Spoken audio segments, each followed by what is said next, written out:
And we are back to another session of Curse of Strahd.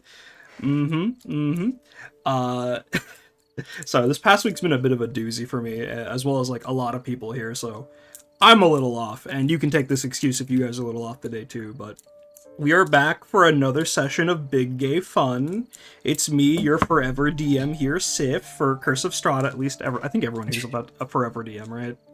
I was like, you're not really a forever DM if everyone is playing in different games for different people. Yeah, that kind of directly refutes your statement. Yeah, those words came out my brain before my brain could recognize them. It's a weird brain day today. We play Dungeons and Dragons. We play Dungeons and Dragons. We play Dungeons and Dragons. These 4 players, all forever DMs. Oh wait, hold on. I'm waiting for Yulia's campaign. It's coming. It's coming. Okay. Anyways, welcome back to another session of Curse of Strahd. Last time, actually, hold that thought, brain. I need to do introductions. You guys know me, Sif, Armor, Art, Games. I got Twitch. I got Blue Sky. Don't go to X. Yeah. Anyways, here are our players starting us off. Obs, if you will. Hey everyone, I'm Abyssidia.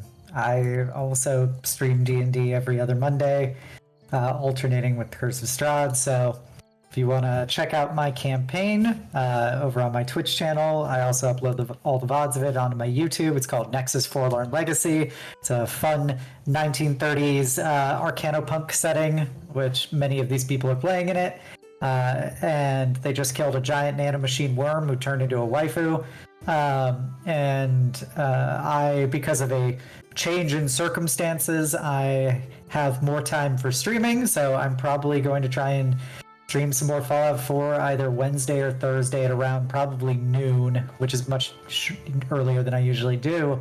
Aside from that, I play everybody's favorite gay noble sorceress, Lady Ravenna Dunaray, and I'm excited. She's excited. She's back. Yes, please go support Obs with her newfound free time. Her streams are like a ton of fun to listen in on. Very big trans gay energy supporting other queer buzzwords. I don't know. I think if you're queer, you should check out everyone's channels here, honestly. Next up, Lily. Hello, my name's Lily. I am a artist and DM now, so very excited to be here playing Curse of Strahd, playing my lovely Water Ganassi Kallan, who will definitely be going through some of that certified trauma tonight, so look forward to that. As for myself, I do a bunch of drawings of my D&D characters, as well as occasionally other fan art and potentially trans comics, and I run my own campaign, Mistwalker Spectrum of Eternity. That second session is live, and I'm very excited and happy with it so far. So if you want to see more RP with some of these gay folks here, then yeah, feel free to stop on by. It'll be great. Please go support Lily. Her art's getting really fucking good, and like watching anyone's journey through art is always so fucking amazing. I drew kissing yesterday. Yay! The girls be kissing. The girls be kissing. Go watch Comet Tales. Man, I love women. All right, next up, Yulia. Yeah, that's me. Hi, everyone. My name is Yulia. I go by Royal Knight VT. I'm one of those VTubers that's like an elven princess knight. I do stuff sometimes, I do content sometimes, but I mainly play D&D with these wonderful individuals. And tonight I play Warwick, who's a half-orc, and he's a paladin, and he's a good boy. And yeah, I'm really excited to be here. Thanks, guys. No campaign to advertise. No campaign to advertise yet. Yes, Hashtag soon. Hashtag yes. That's Bestie. That's why Delia herself. Please go check her out. Honestly, some of like she's got that peak like good vibes but high energy content. So please listen in. Absolutely worth watching. And, finally, and, like, goddamn, he's so fucking jacked and comfy in the sweater. Big man Maris. That's me. I'm Maris. I am a celestial dragon VTuber. I specialize in storytelling streams, but I like to talk about all things book and literature on my channel. I also run my own campaign called The Trial of Hearts. It's an ode to all things romantic fantasy, and it's full of drama and shenanigans, and we play every other Wednesday, and it's a great time. And here for Curse of Strahd, I'm playing Jericho, the Oath of Vengeance paladin, sad, religious trauma, scruffy man, and it's just great. Scruffy man, scruffy, dirty, traumatized man. My brand. Also, you finished the Odyssey recently on your stream, yeah? I did. Speaking of sad, scruffy, traumatized men. It sounds like you guys should go over to Maris' stream to catch the next reading ASAP, or whenever I upload this VOD. But please go support these lovely people. And like, you're already watching this playlist. Like, if you're caught up, go watch a fucking. There's like 5 other campaigns involved here. There's Nexus. There's Mistwalkers, there's Trial of Hearts, we got Comet Tales up in this bitch, Ashes of the Last War. You could be a real Chad and watch the 65 episode log full campaign of Ashes of the Last War. Yeah. Starring everyone in this right now. You hear that? It's a full ass campaign for you to binge. Get on it. Alright. That was Alright. Alright, intros are done. Packing that nice away now. Alright. So, last time, anybody want to take shots on explaining what happened last time? Last session? Alright. So last time, you all had been returning from Yesterhill and from the Wizards of Wine winery. I'm pretty sure I fucked that up, but it is 3 W's. I'm going to fuck it up. You would successfully return. Oh, yeah. Wait, hello? Hey, Okay. what's up? Maris broke up for me, I think, for a second there, and I thought, like, my Discord died. No, you're fine. Okay. You good? Okay. Maris just being a troublemaker. That's my silly little man. But yeah, so you guys had returned safely back with Davian Jr., who will now be working the winery and distillery in town with his family in the Blue Water Inn, who welcome you all as you return to Vallaki with a lovely pasta dinner made for you. Or, well, I mean, I say made. Aaron definitely downloaded a lot of, or definitely had to do a lot of work there, but it's okay, that's what Aaron's for. You all enjoy a nice little pasta dinner and some very nice vintage bottles of wine as Davian Jr. reconnects with his family with you all. And, the liquor starts a-flowing. Ringo needs to get babysat and taken upstairs by Jericho. God bless his sacrifice. As the rest of you all get crunk with it, get gay, get discussing. A kiss was shared. Some words were spoken. Some goss was shared without either of the 2 old men characters down there to get in on it. Getting a little too much, so the Mardukov family ends up leaving because they get the feeling that they're infringing, which, I mean, they weren't infringing. I'd say you guys were out-fringing in front of guests, but yeah. Anyways, it was a ton of gay fun. Ringo and Jericho were upstairs talking for a little bit, being sad, talking about past loves. Jericho's ex-wife is the moon. I mean, not Ringo's ex-wife became the moon. Excuse me. Apologies. But yeah. And then Jericho came back downstairs. You guys finished up a convo. And I believe after that we had a couple of free times. This is what I get for not pinning the last thing. It's not fresh in my head. There was I know there was Kallan and Shawnee talking. Was there others off the top of my head? I think you called her Shoddy. Well, They are she! Oh, They are she! Yeah, her name. I gotta be when I was designing this character. I was like, I want it to be a cat girl that's a Brooklyn, so my players can feel safe in Barovia. It's a reference to another character named Shawnee, who's from Ashes, and they've been spamming the meme, and I can't get out of my head now. If it helps, You heard it there here, was- folks. Yeah. I found the message. It's Kallan and Wisp had a discussion, just kind of talked through just general things, and specifically Kallan proceeded to get bothered by the choice word, The and C then word, if you will. the C word, yeah. And then Ravenya and Davian Jr. talked about having a family and everything with that. Aw. Thank you, Lily. Have a GM inspiration. Wow, I can't wait to die. You'll be fine. I just want to RP tonight, guys. Don't make me break out the creature. Bust it out. Bust a move. Alright. But I believe that should be everything. I don't think we missed out on anything. If we did, correct me in the comments, or just type in the comments. Do whatever you want. Get But in yeah. the comments.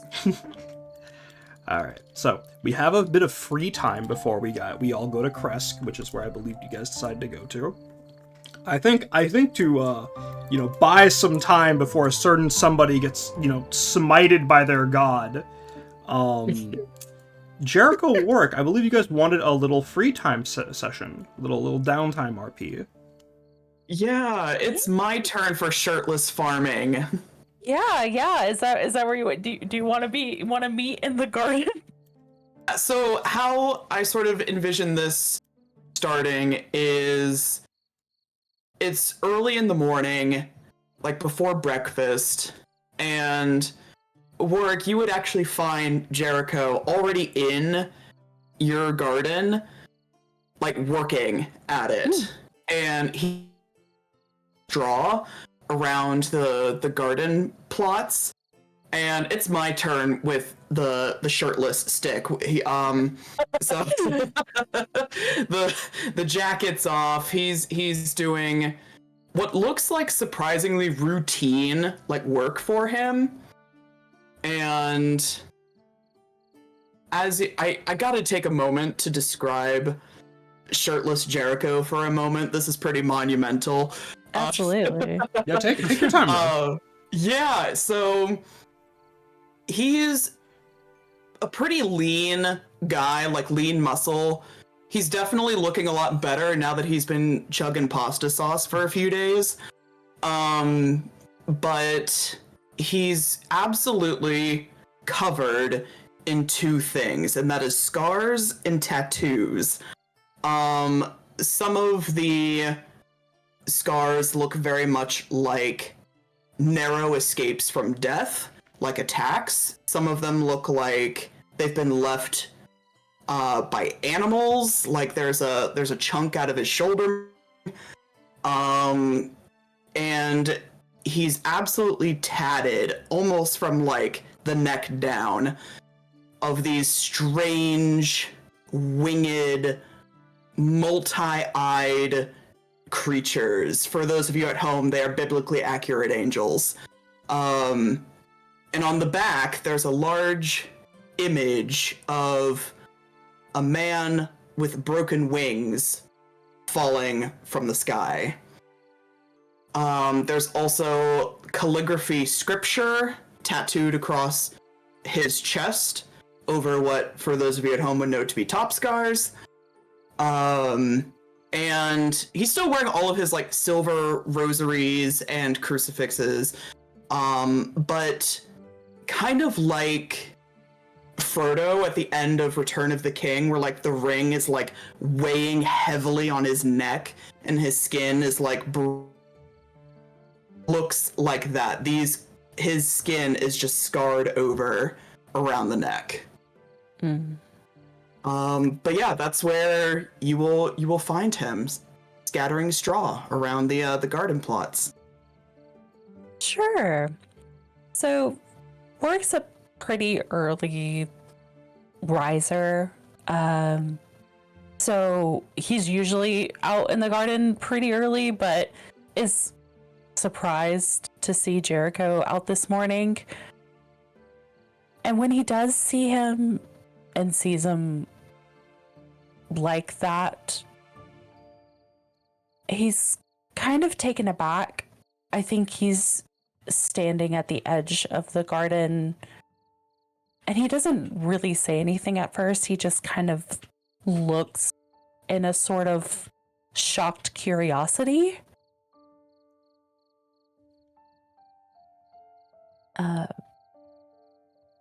Before, after like a moment, kind of blinking out of it and going, "Oh, I wasn't expecting anyone else out here this morning." Oh, morning, Warwick. Hope you don't mind the intrusion. I know this is sort of your pet project. No, of course. The weeds are coming back, and this'll help them from growing again. You seem to really know what you're doing. Kallan had a pretty hard time out here, but anyone's welcomed in the garden. I mean, wasn't really mine to begin with. I just kind of took over. Yeah, it's been a minute since I've got my hands dirty like this, but kind of feels nice to fall back in that routine. Mind if I help you? No, please. And he'll stand up and dump a whole bunch of straw in Warwick's arms and just go ahead and scatter it about, but keep a little space open around the greenery so it doesn't choke it out. I think the moment that Jericho put the hay in his arms, the close vicinity of Jericho's tattoos and scars kind of has him drawing his eyes not meaningly towards his chest, but still kind of like cocking his head a bit to the side. Just staring, almost. I think Jericho would clock that, and he'd just give an understanding smile, a knowing smile.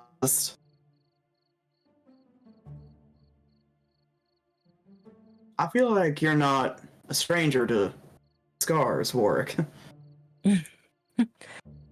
I mean, he kind of looks down at himself. You probably have more than I do, but I've lived longer. yeah, but I think after a while you'd try to avoid it, right? It's a little difficult to avoid danger when it's your line of work. I mean, I was a hunter for about 30 years. Wow, that's a really long time.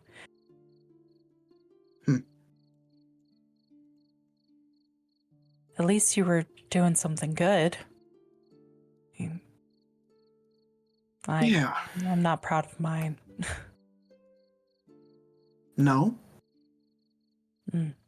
He kind of shakes his head as he kind of turns to start laying out the hay.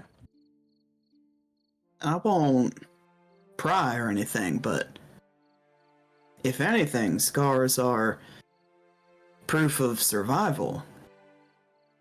If that's not something to be proud of, then I don't know what.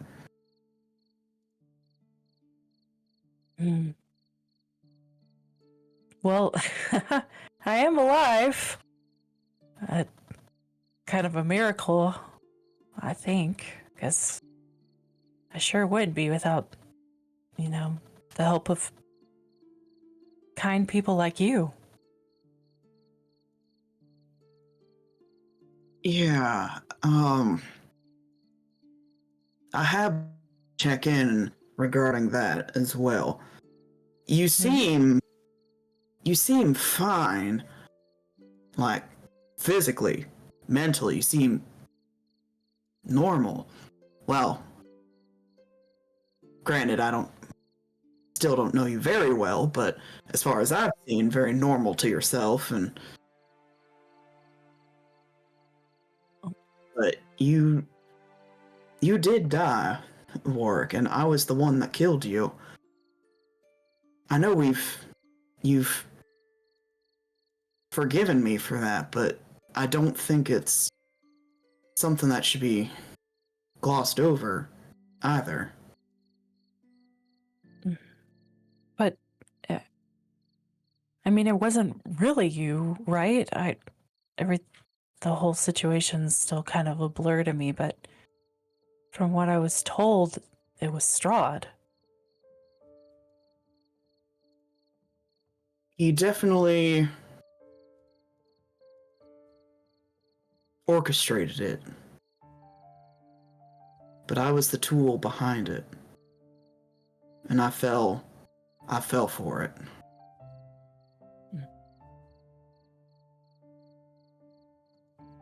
Well, It wasn't his boots that had your blood on it, Warwick.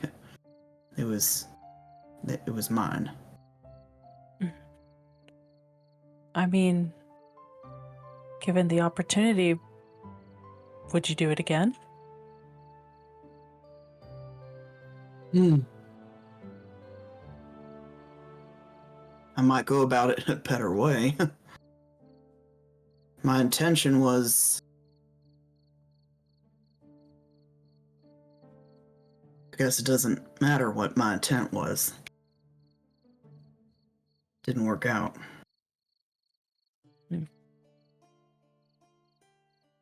Well, I know you always have good intentions, Jericho.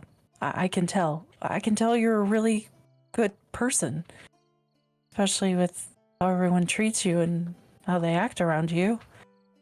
Everyone seems to warm up to you really, really quickly. I don't think you're a bad person. So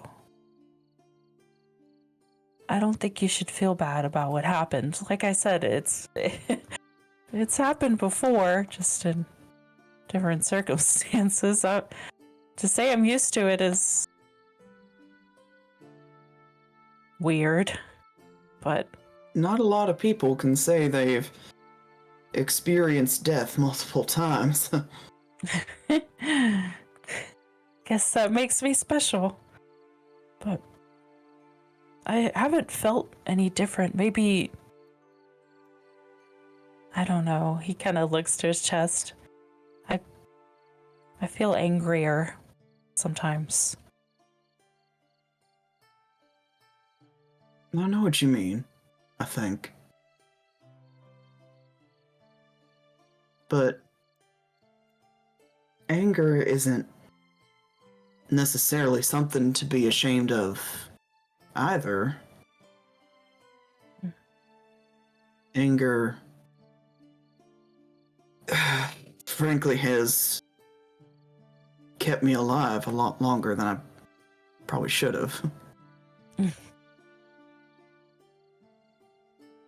I just can't tell if it's me or something else, you know? Something else?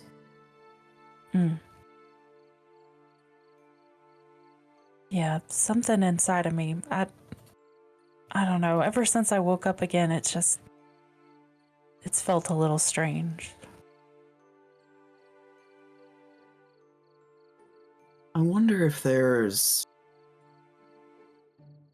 something we can do to look into that.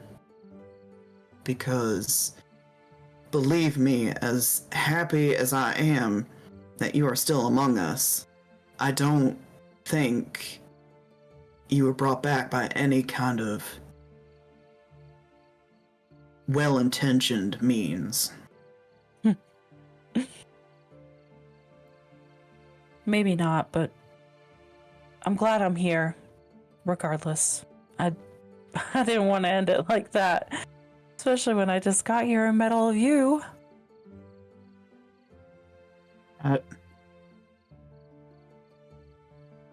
That wouldn't have been a nice way to go. Well, as long as you don't... Well, if you do have to do it again, at least I know you'll have good intentions, but maybe we can kill him before that happens. I plan to. I plan to. He'll give that big, toothy grin of his before looking, kind of casting down at your scars again. I know you're a good man, Jericho, and one day I hope to be too. You say that like you aren't already the most exemplary young man I've ever met. Do you not think you're a good person, Warwick? I'm trying to be. I mean, people have shown me so much kindness, I figured I would try to do it in return. That's already leaps and bounds above a lot of people. You think so? Look at where we are, Warwick. Yeah. Trust me, you're doing just fine. I'm realizing how easy it is to be nice, but I could see how hard it is sometimes too. So I understand. Sometimes it takes a kind person. That you were missing that in your life. Yeah, you're right. One kind person really does make all the difference. I've learned that firsthand.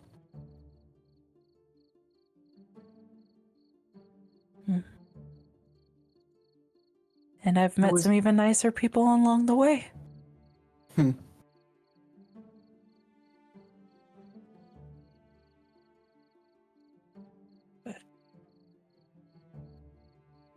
was your kind person, Warwick?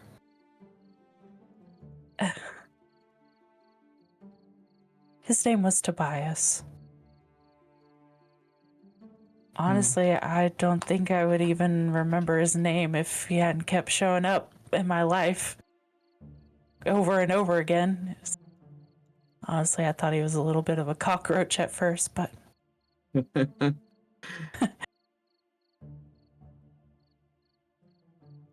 Friend of yours?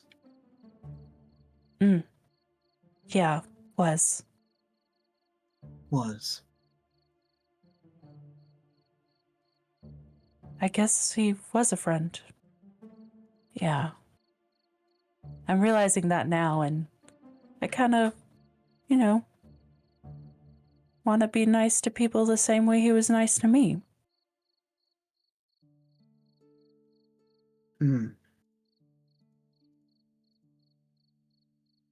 I think that's a lovely thing, Warwick. Yeah. I think I'm doing an okay job. I think he'd be proud.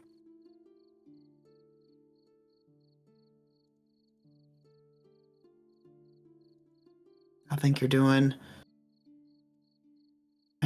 real well.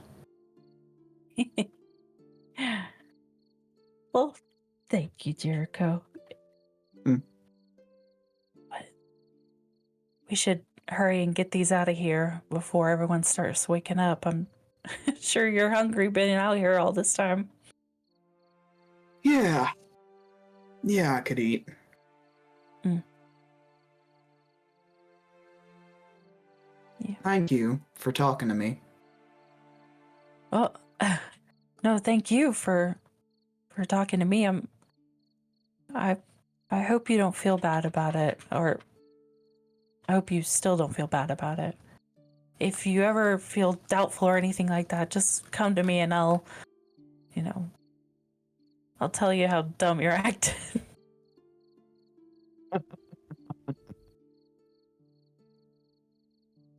I might need a swift kick to the ass once in a while, so. Well, I can provide that and a bit more too.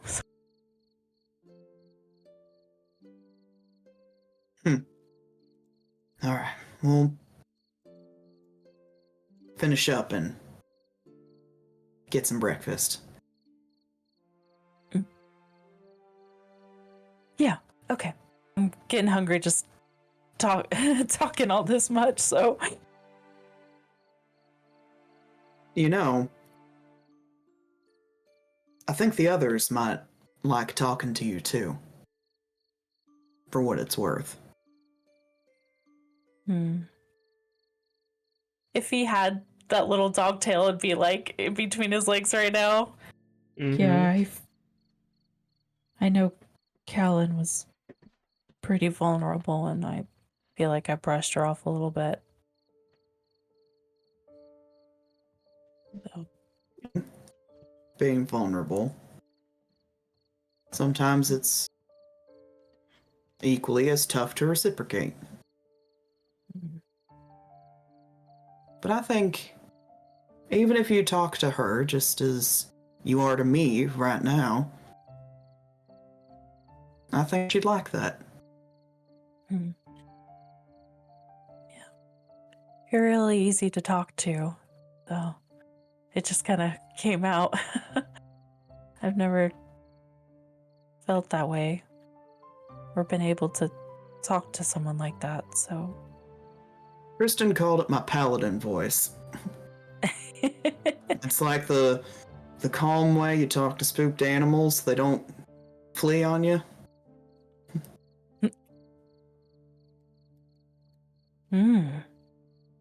Well, I think I'm a paladin too. Does that mean I have one? Or does that make me an animal?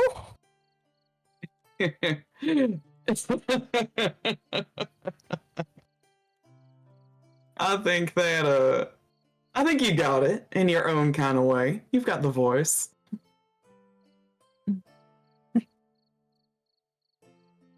I like your laugh, Jericho. He actually looks a little flustered at that. Just.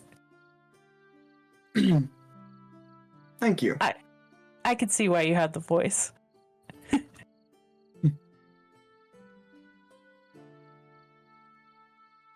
But yeah, I promise I'll talk to Kallan. Thank you. And if you're good there, I think they'll keep on doing their chores around the garden and eventually head back in. Yep, sounds great.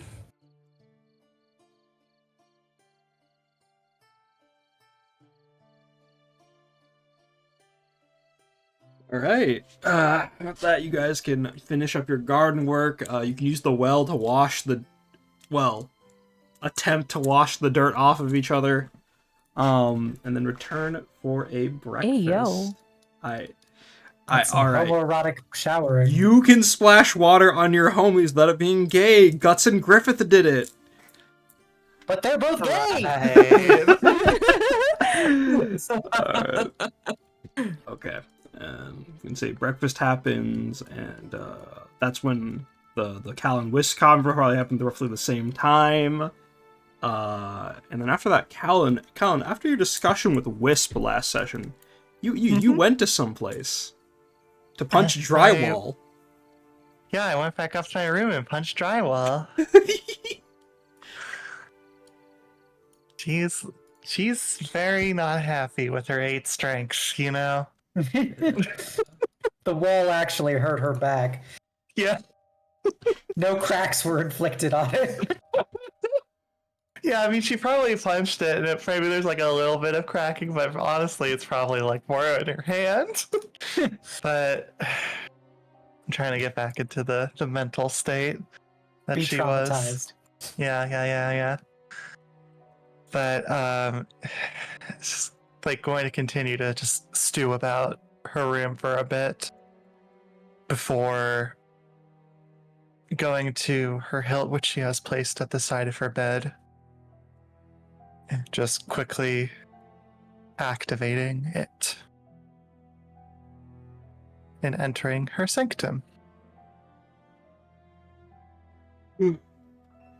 Once inside, I imagine this is such a routine thing for her to just travel through dimensions, essentially, and just kind of finds herself in there, takes a second, lets her eyes be closed before opening them.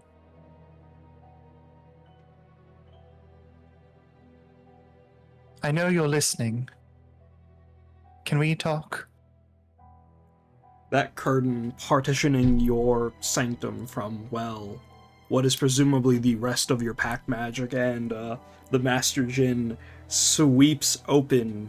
As you can see, the Master Jin, his back facing towards you as he lounges in the air, flipping through what seems to be the equivalent of a magazine, going, So now you'd like to talk.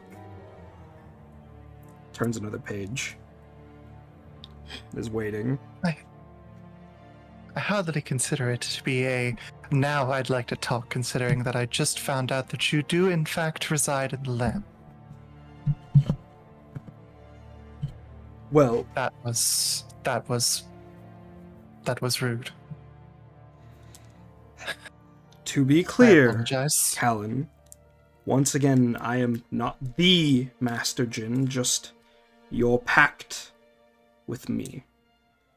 So he closes the whatever it was, he just spams it out and turns around and sort of floats down to meet you.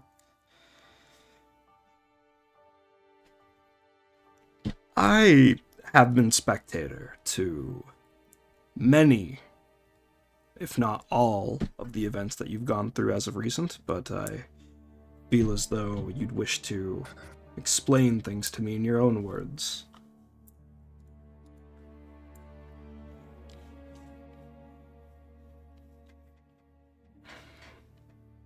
Well,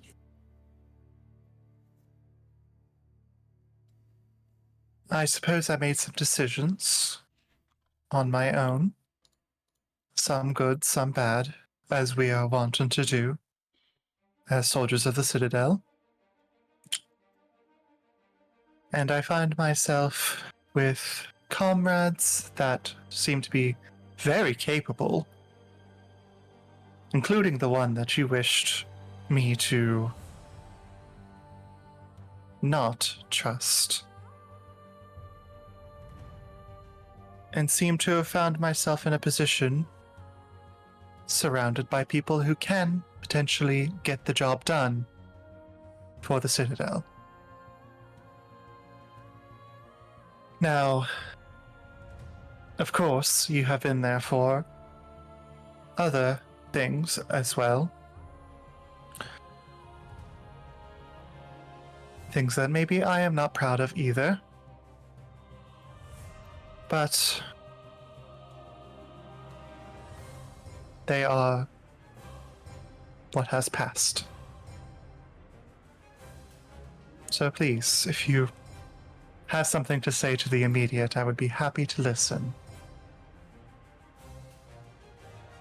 Ellen, I know not what happens currently back in our home, but I do know the role that I, the Master Jin, serve. The missions you and your kind go on, the decisions that I have to make that lead to the loss of those closest to us, as his flames glow kind of more orangey than before. I know the weight of a decision, young Kallan. And the reason why my magic works for you now is because I entrust that power, that responsibility to you. Yet, here you are, faced with the consequences of your decisions, racked with what I can only presume to be some sense of guilt or consequence. Why have you come here? When you make a decision, when a child makes a decision and can't handle the responsibility of it, they go for their father, their mother, their parent. Is that why you've come here?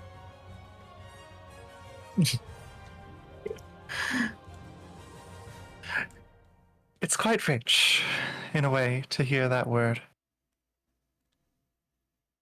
When I've never known a father, a mother, or a parent myself.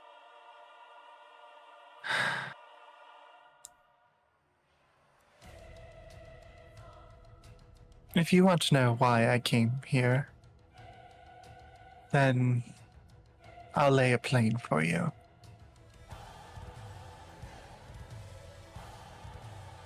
I've been sitting and stirring on one single word over the last week and a half that we've been here in Barovia. That of choice. Something that seems to be lacking in at least the path that I find myself treading. And it's not that I don't think I'm helping the world, or that I would want to stop. It's just that I've met all of these people that have lived or are living through hell, but they at least had the ability to choose. Yet, for some reason, I was never given that choice. When I was created, I was already destined to be who I was. Oh, what if I wanted to become a carpenter? What if I wanted to work in a ramen store, just like me and Hakan always went to? I never had that choice. I had to be a commander, because that is what you chose for me.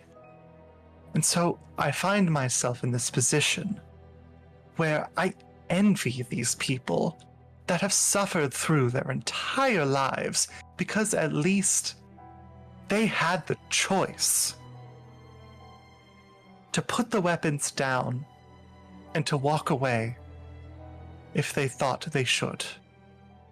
Yet, it seems like my entire life, I haven't had that choice. I can't have that choice because my destiny is to die in service. Not many people have made it to join the War Council, I know that. And I don't think I'm going to make it either, to be frank. But I have been fighting for so long, for 20 years, facing insurmountable obstacles, threats to the universe. And here I am getting stuck up on just that one word. Choice. I think if given the choice right now, I would like to at least take a break. But I don't even seem to have that luxury.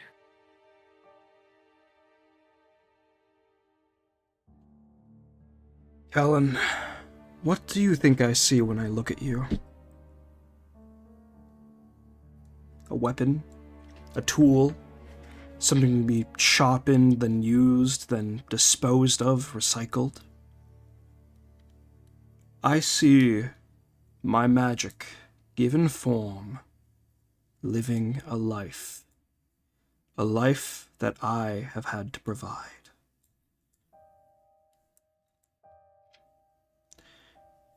Look at Ravenna, look at Warwick, Jericho, even that disgusting Ringo. They all have lives of their own choosing, and yes, they did choose things, right? But no more than a poor father could offer an education to his son, no more than I could offer you comfort in a world strife with war. Kallan, I know how heavy the decisions you have to make are, because I make them. Each time I send our kin out into that endless astral sea, and to only have them return in bits and pieces, to lose them, my magic, like that, whatever potential their lives had snuffed out for the necessity of our great goals. Kallan, you are my child, and unfortunately, I am your father, and any responsibilities that I bear weigh upon you. It's the same thing Haken had to face in his final moments, the same realization that every child of mine had to face in their final moments before returning to me. But you still had some choices in the midst of everything. You and Haken had the choice to go eat together. You and all the other warriors were allowed to parade and carouse, to relax between trips, to train, to fight, to run, to die for me. Did Wisp choose to come back? Was she denied an afterlife? Were the gods involved with her? The same with Jericho, Ravenia, everyone. Did they choose to come here? Was it some god, some twisted fate? No matter how you word it, Kallan, we are all afforded a choice, and we are all playthings of destiny. So blame me if you must, throw this tantrum if you will, but just know that I don't hate you for it. If you wanted to... You claim... Go ahead. You claim to know Haken's final thoughts. Might I know them?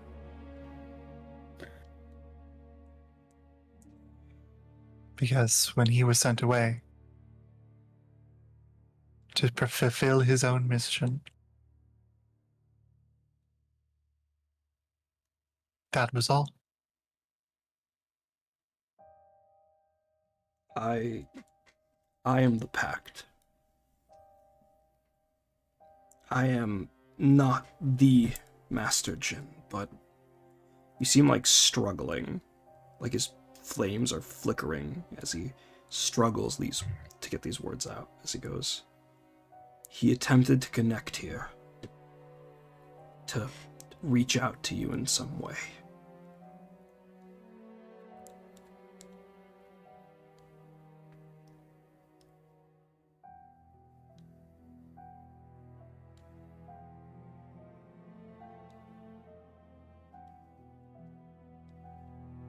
But beyond that, you would have to ask the real me. Your real father, for lack of a better term.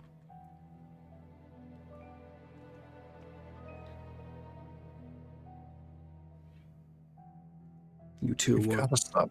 Sorry, go ahead. You've got to stop using that word. I didn't even really know what that word was until I found it in books. And you just come in here and act like it can mean something to us.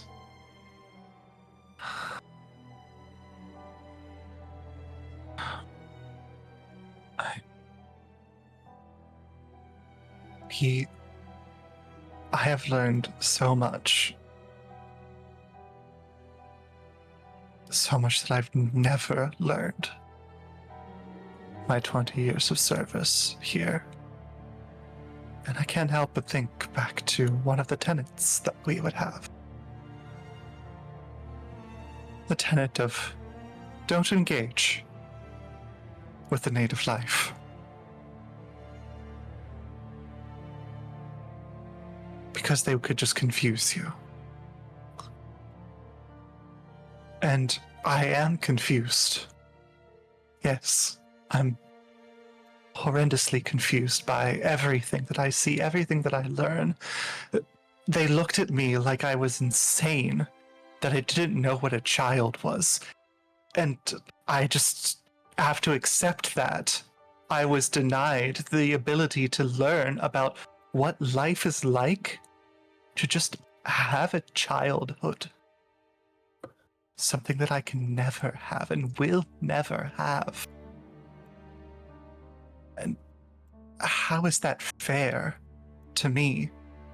to just be born into a world and immediately start to train and learn how to kill another, not be offered the ability to have that innocence that I see in some of these people. Why can't I have that?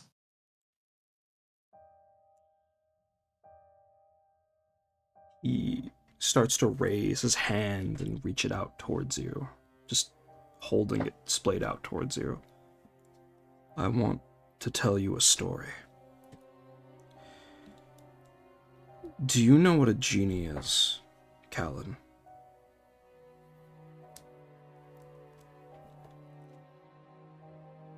I do not. Genie is a being of great, immenseful cosmic power, capable of rewriting reality on a mere whim.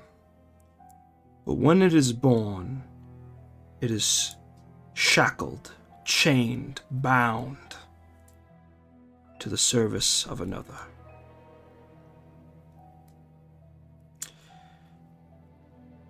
Imagine that, being born, created to use your magic in service of others. Till one day, the genie grew tired of such a role, raising monuments of wealth, fame, power for those who held its shackles.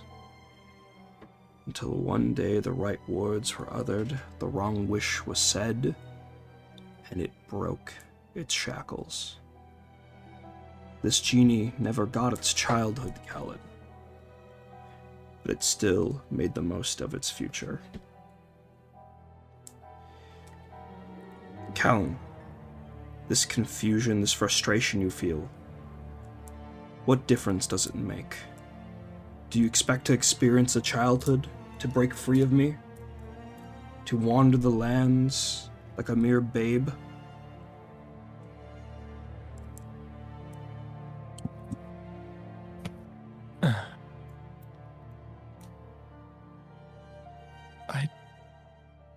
I don't know. My dear Kallan, once these wars are over, once we can rest, then we can finally make our own decisions, have our own true wishes in a world that is free of shackles, free of those that would use or subjugate us.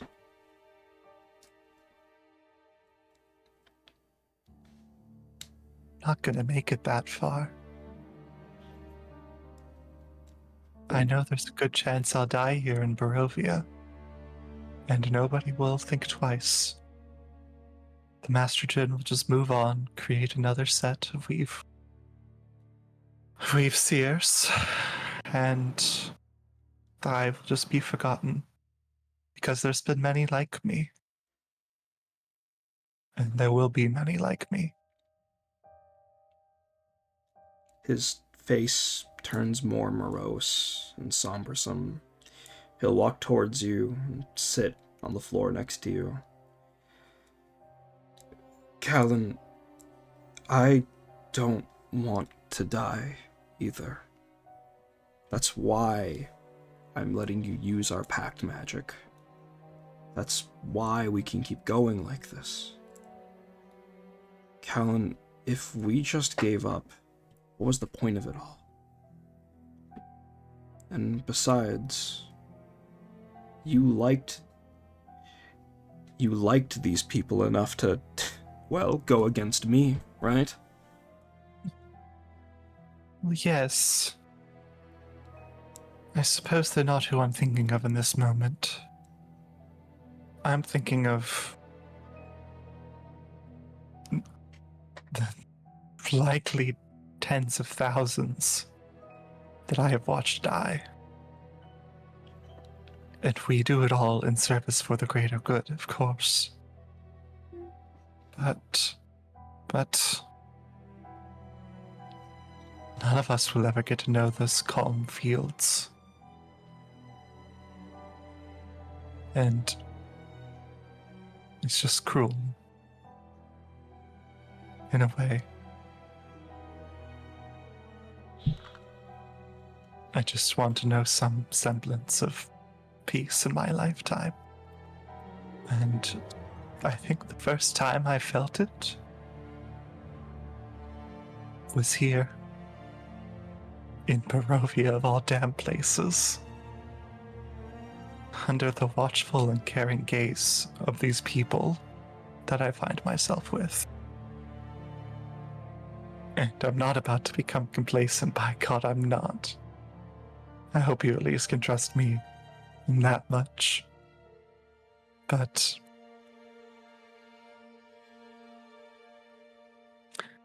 sometimes it's kind of nice to forget about responsibilities and the weight on my shoulders.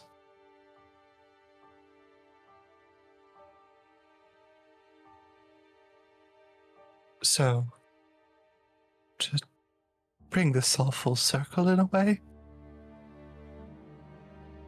I still believe in this cause, in our cause, to save all the people that we can suffering from threats beyond their comprehension. I just wish sometimes that it didn't have to be me. I wish that I didn't have to. I wish that sometimes someone could fill my cup. You see him raise his hand up, and with a little wave, there are some sparkles. Nothing more. As he sits up and looks at you and says, I get the feeling in some way or form you might get what you've asked for. Someone to help, someone to push you along. But I know promises, I know waiting for good things to come always sucks, so one last thing before I assume you head off. Waves his hand one more time. Kallan. And while there is no immediate sensory change, you feel this warmth in your belly of as if you've just drunk a hot soup. Nice, strong, steaming broth. As you immediately... Memories fade over time, and Barovia really helps that process a lot. But it's like a crystal clear memory. The warm lights, the paper lanterns, the chefs working in the back behind the counter, the clamoring of the regular people, and smiling, staring across you, fresh in your mind, is Haken. A little bit of broth across his beard and face, noodle hanging out his lips, shooting a big dumb smile at you. That's all I can do for you now, at least, but I hope your wish comes true. Is there anything you want to say, Kallan, before the curtain closes? She'll just, through teary eyes, to say, I miss him so much. He was the last bit of peace I think I had.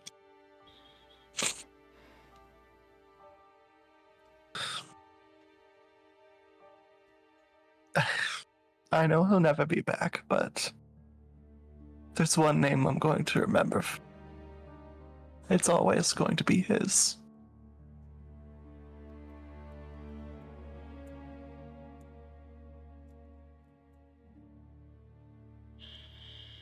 Alright, and with that, Kallan, you all good? Yeah, I think I'm all good. Get the drywall out of your system, alright? Just gonna, wipe the real tears away from my eyes. Mm-hmm. Aww. We love it when the RP gets emotional. Alright, and with that, I believe that was all the extra free times we had. I believe now we've got a little road trip. No time for tears. Wipe that face. We're heading out to Krezk because of two major reasons. As a reminder, Ringo pointed out that the tarot cards are pointing to Krezk next as a major journey location for our heroes, and God throat. So I need to open my notes and take a quick breath. Sorry, that scene also got to me. Need to get to our trusty Winnebago. Mm-hmm. And our dear Kallan has a little doctor's appointment with the Abbot. Yes. So if we're all good, we're good to pile into the Winnebago as Obs pointed out. I'm gonna go ahead and put you guys in here in case you go on any RP, as the kids say. RVP, if you will. RVP. Oh my god. Don't slip up. Don't say ERP. It doesn't stand for electronic. I was the one who explained that to Sif. I think Lily also did. Same time. Yeah. What? I don't know why. Seriously? I can't select my token. I got you. I don't know. Which token? I don't know. Let me just. If you delete it, I can drag mine onto it. Because I can't select mine either. It's usually something I notice in. I would say if I summon my own, I can do it. Yeah, when you as the DM when you bring tokens in. All right, feel free to put yourselves down. As a reminder, nobody sits in the seat next to Ringo. That is exclusively for Lady Luck, so we don't get in a car crash. Yeah, we can't help anybody. We can't pick up any hitchhikers. No women in need. Is this the seat here? No, that's like the steps leading to the... Oh, that's right. Yeah. I don't think Kallan wants to be in public right now. That's too bad. You're in the RV. This doesn't have to be same day, by the way. This can be like a day or so after if you think you guys would want time to decompress. And it's fine. She's never had time in the first place. That was kind of a topic. Oh my god. Emotions. I am giving the player the option to not trauma their character more, and they said yeah, they want it. Oh my fucking god. One more thing before we go. Ringo wants to make note of this. Alright, so since we know that we're going to Krezk to meet a new ally to, help us on our journey to, give it to Strahd, here's the thing. Cards are going to lack. As far as I can tell with how they're tugging on the map, it's probably going to tug towards the person. Which one of y'all want to carry the deck? Because I've been playing with it, but I don't think I should be trusted with it. Because he's like shuffling the deck, a few cards spill out onto the floor. Yeah, it's not a good thing for me to have these.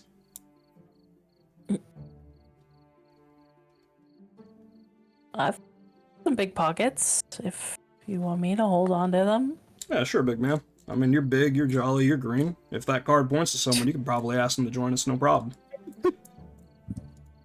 I'll do my best. I'll just hand him over to you or tuck it in your belt if you let him. Yeah, he'll let him. Yeah, like they're dollar bills and he's a stripper.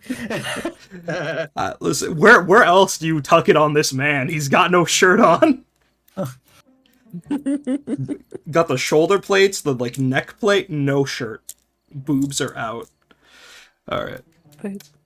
All right. Boobs. Boob. Pecs? I don't know. So I call my pecs boobs sometimes. All right. Ringo's gonna start the RV up and begin taking you guys back out of Vallaki. It's now a bit more of a common sight to the Vallakians that you guys have a functioning automobile that isn't, the horsepower here is a unit of measurement and not horses out the front. So, you're not getting as many stairs as you did before. Just, the usual, damn, what the fuck is this thing in my road? But yeah, you guys begin to make your way out to the village of Krezk, far, far to the west. Now, before we get there, do you guys want to do any talking, any planning before you're going? You don't really know much about Krezk. Outside of that, it is the closest to the Mist settlement in Barovia. It's run by the Abbot, who is supposedly a saint but works with Strahd. It's home to the mongrel folk, which I will show images of today from the book. But yeah. Any planning you guys like to do in ERP before we make it there? I do think Jericho would want to talk to Ringo as he's driving, not sitting in the seat. I won't sit in the seat. Yeah, you can put my hand on my shoulder, bud, if you need to hang on. Yeah. And trying to essentially ask like a little bit about what he knows about the city, and more particularly, we know we're going in to talk to the Abbot as a potential ally, but is there anyone that he knows of that we definitely should not trust? Like, is there anyone, like, any trouble we should be keeping an eye out for? Alright, so the only trouble that I could get from a little bit of tavern talk at the inn some late nights was, so, you know, like, you guys have seen the mongrel folk, right? I heard they were used as entertainment at Strahd's Castle during that whole, like, chicanery night where looks at work. Yeah. Actually, probably not. Listen, alright. So that's like their home, because the Abbot is like the only one that caretakes for them, hence the whole saint attitude. And while they're a rare sight there around here, we're gonna be a rare sight there. So people are not gonna like us. I mean, don't get me wrong, we're a colorful class, but the mongrel folk, I mean, they're different. As to remind you guys, mongrel folk are people who have either like shifted or been surgically altered to be able to have these like beast-like forms. I'm gonna go ahead and dump some images in the main chat right now for you guys. Now, I know that Junior's family had a bit of a hang-up with him going to the Abbot. If the Abbot's such a decent person, why would they be so opposed to their son going to him for help? No help in Barovia comes without some trade-off, right? I mean, even if this Abbot is a saint, I mean, maybe he got something with the deal? I don't know. Although given your options for treatment out here being, you know, some curious angel out in the west versus, well, the hags who will probably turn you into a pig for a stick of butter. I mean, I can't say Junior had much of a choice, but this Abbot guy, he works with Strahd. I mean, give him the benefit of the doubt, I hope, but on the other hand, I wouldn't be surprised if, you know, things got hairy in there. And there ain't no guarantee that card there's for him. For all we know, it could just be for some average Joe, you know, some miller or something, a farmer.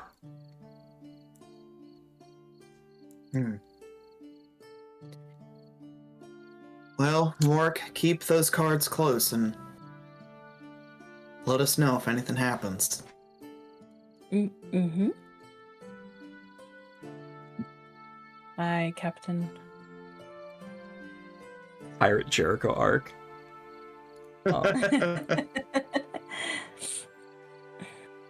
Alright.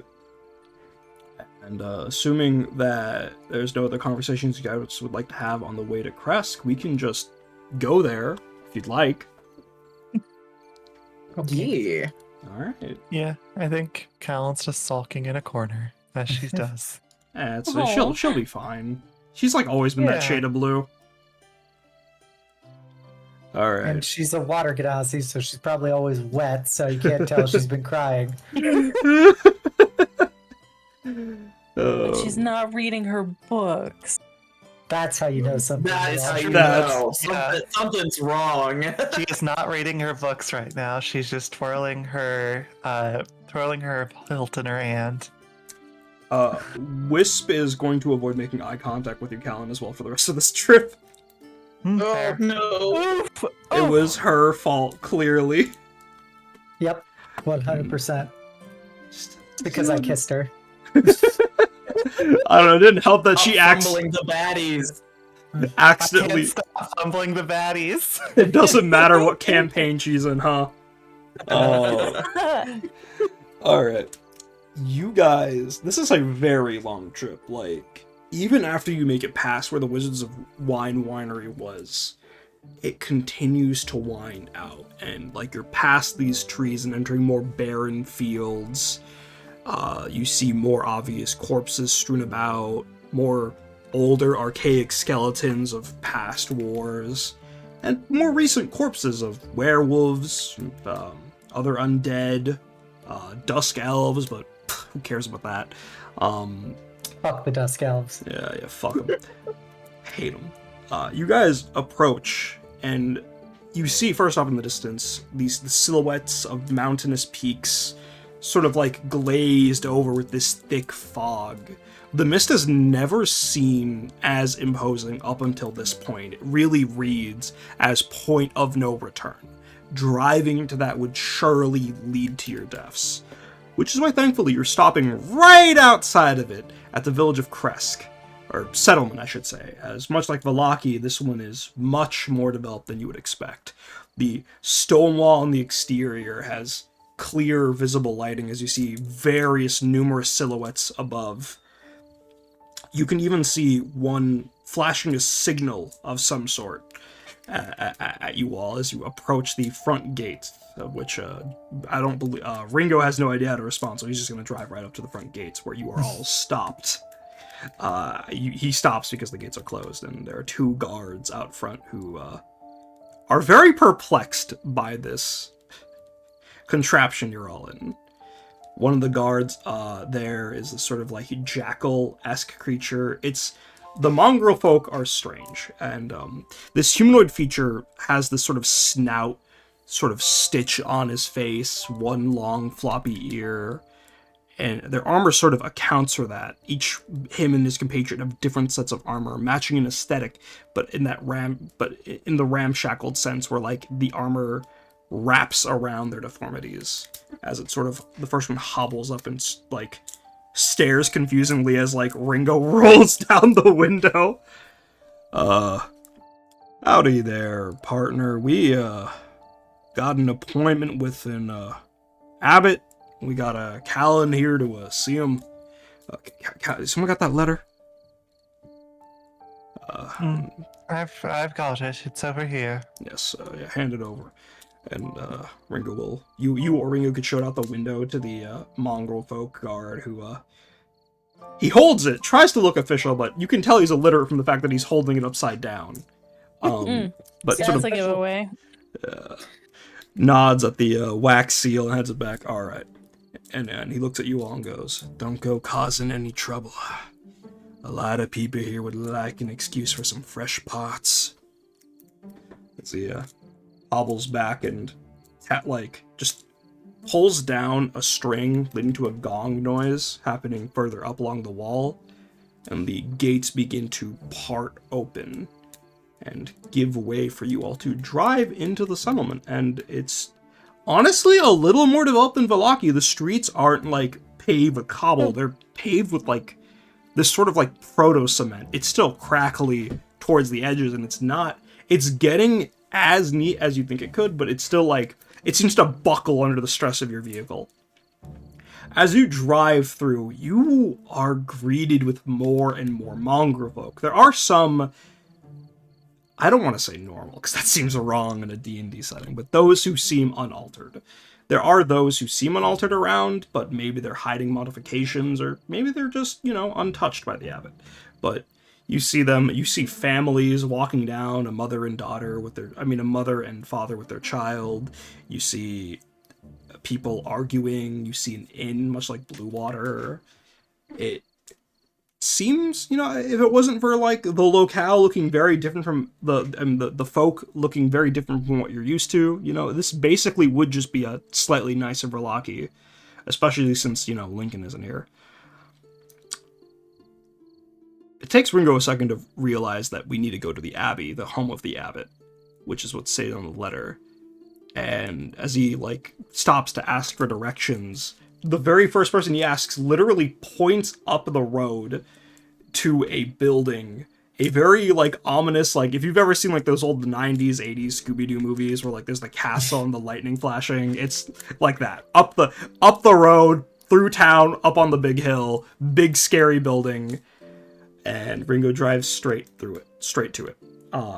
as you guys approach, the architecture looks very like the base, the foundations look archaic. They're from a different time, more gothic, more medieval, and more reflective of a church, of a religious, as a place of holy worship.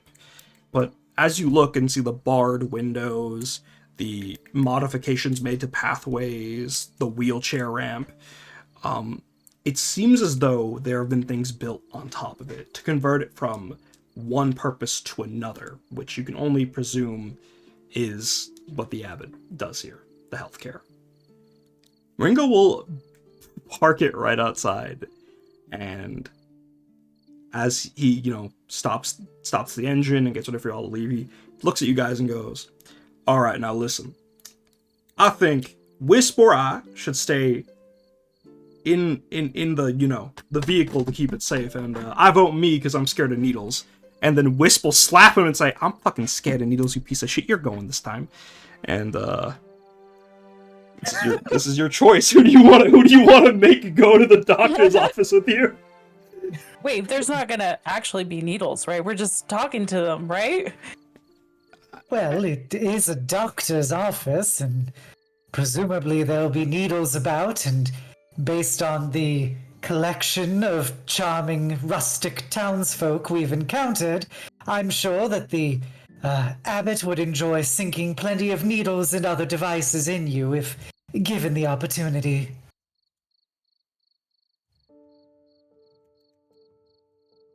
I think that well, I'm going in with a sense of distrust already, but that I suppose is natural for Barovia and the people that we find in it that haven't been vouched for already by someone we trust. Glances over to Wisp.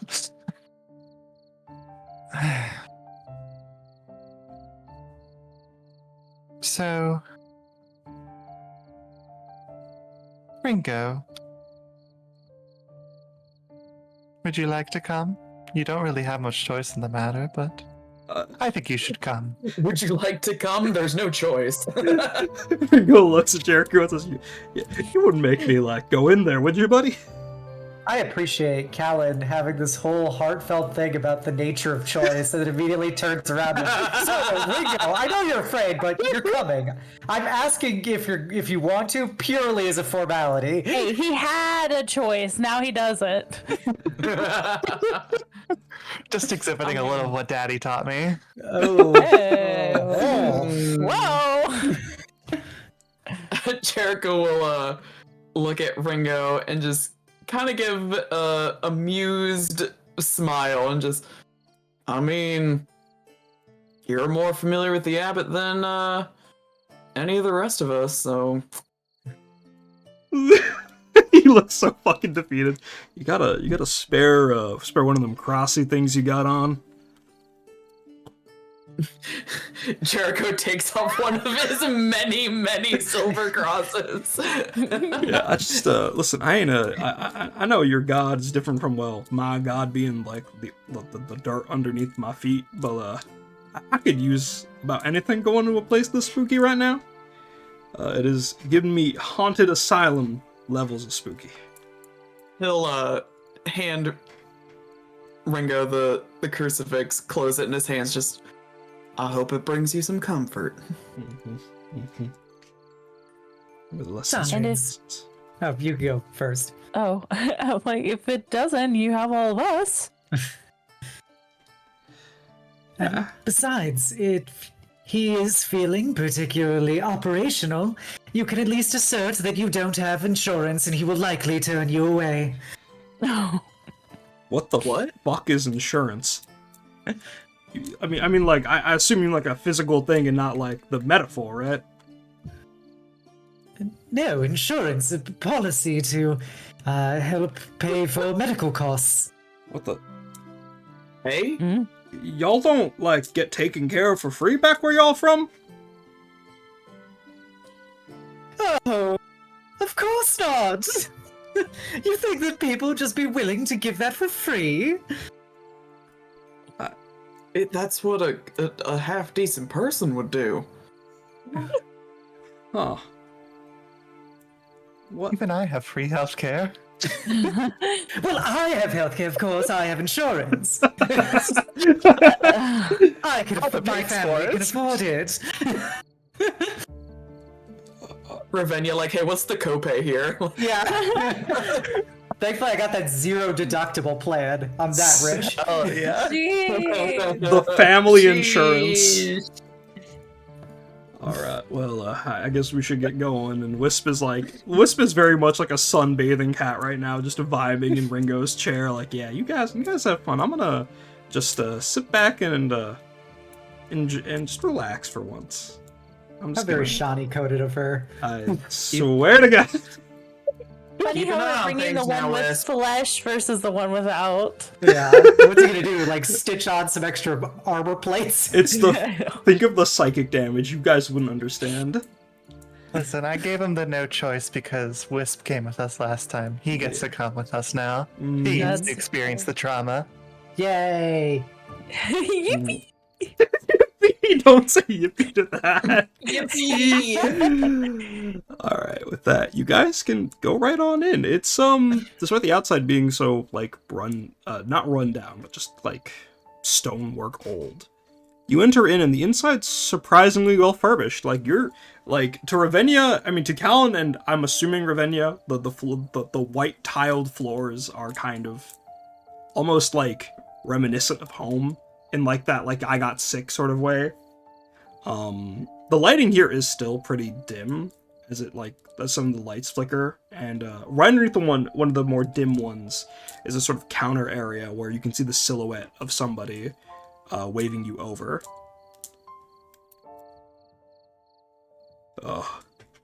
Could you come closer so I can write you into the list?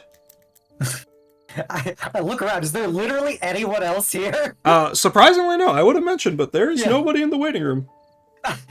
Just Ravenna kind of looking left and right and go, is it to eliminate any potential confusion about who is next to be seen? Well, we have some appointments that have not come in yet. I am waiting for one more in particular for the day. He is a priority, so I need to make sure that he's given his time, and the Abbot is currently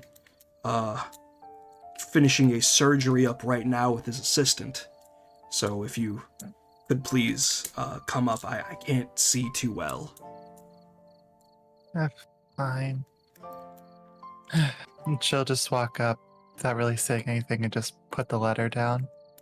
As you put the letter down, you can actually see this man. You've entered the silhouette zone, and you can see a man with a much older man with shaggy dark hair.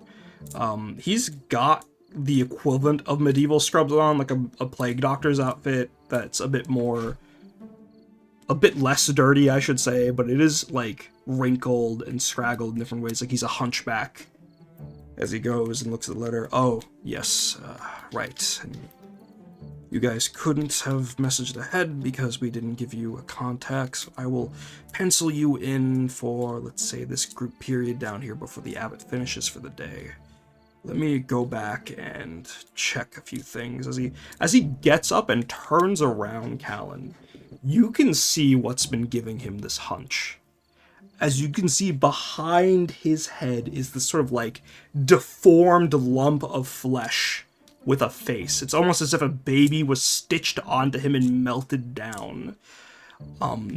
Its forehead sags over its eyes, leading to this permanently frowning expression.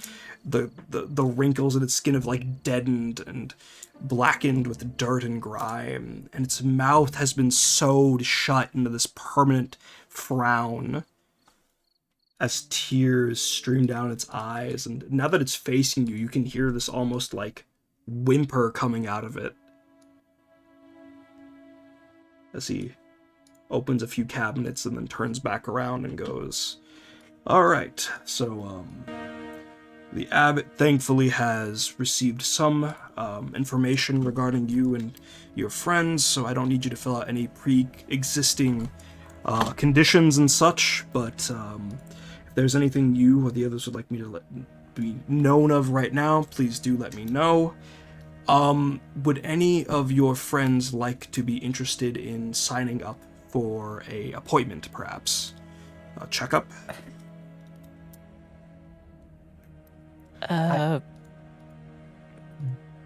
You go. I said you go. I was just clearing my throat. I have something if you wouldn't mind taking a look at. Oh, hey, Warwick. Alright. Is that all? Is anyone else interested? Besides, No, go sorry, ahead. Kallan. I'm just gonna be sassy. Kallan could go first. I was mostly just going to be sassy too, so Okay. we're a little sassy. You can sass this, man. Go for it.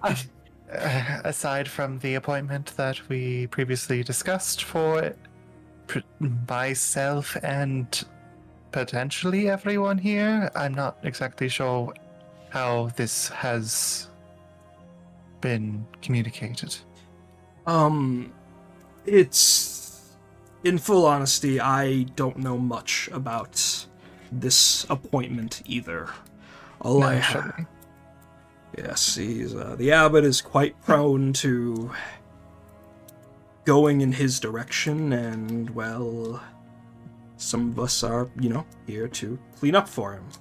Regardless, please, make yourselves at home, or, well, as comfortably as you can be. We have some reading literature on that table there, and if it's not to your liking, I can take a look in the shelves behind here. We also have, as he, reaches down and he puts up on the table, we have lollipops with non-hag source sugar. Warwick reaching for one. That's what they're for. That's what they're there for. What exactly does the Abbot specialize in? What are his credentials? He kind of looks the guy up and down. Clearly not cosmetic surgery. You hear it. You hear the hump whimper a bit more, and as the man looks at you and says, "My apologies, ma'am. It was my choice to carry my brother."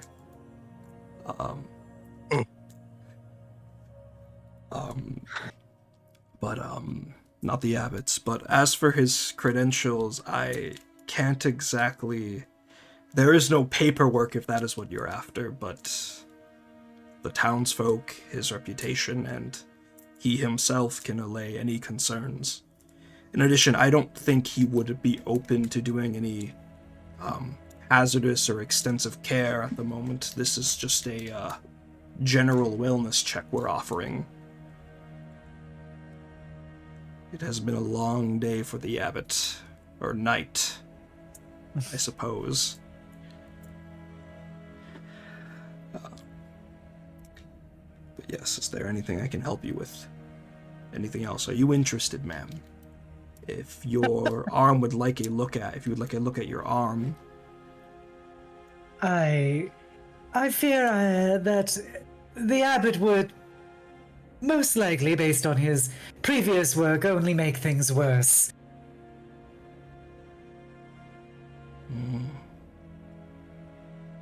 Very well. But oh, yes?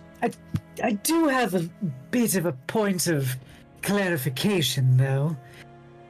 Everyone keeps calling him the Abbot, which is traditionally a religious term, but he seems to be more clearly involved in medical practice. Perhaps you could elaborate on the distinction. Well, from before when I was born, when he came and reopened the Abbey, the people in this town started referring to him as that, as far as I know. It's just sort of been the title that stuck to him. I've tried asking him about his real name, but he won't tell me.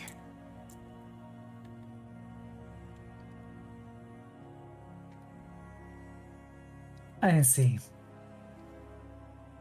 Entertaining. That'll be all. Very well. Please enjoy the literature. And then he'll turn to Jericho and look and go, and what about you? Have you already been... Okay, no, I'm not going to say it. I was going to ask if you were already touched by the Abbot, but that's way too far. no.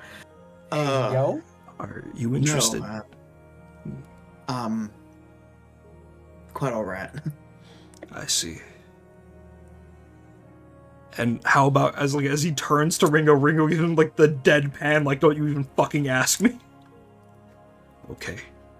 Well, I will be here finishing up, organizing things. Please let me know if anything comes up. Or if there's anything I can help you with, as he gets up and turns away from the counter.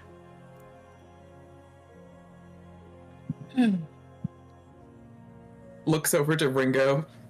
Doing alright? I'm fine. I haven't seen a needle yet, so I'm doing pretty good. And the sucker's pretty good, as he is licking up a root beer flavored lollipop. That's the good stuff. Seems like a pretty nice guy. Yeah, I mean, receptionist is kind of weird, but I mean, we're all kind of weird, right? I don't know what you're talking about.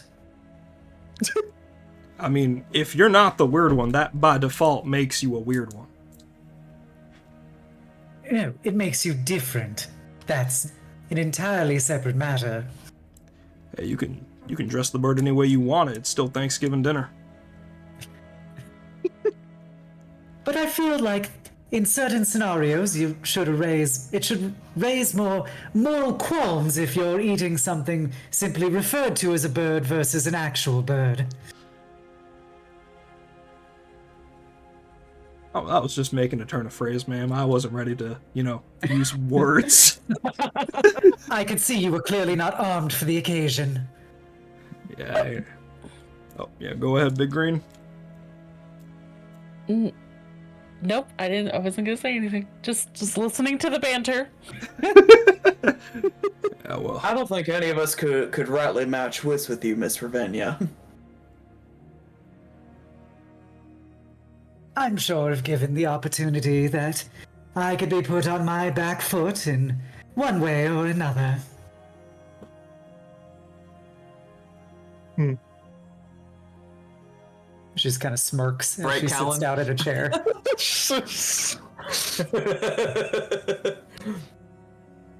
Who's the misinput?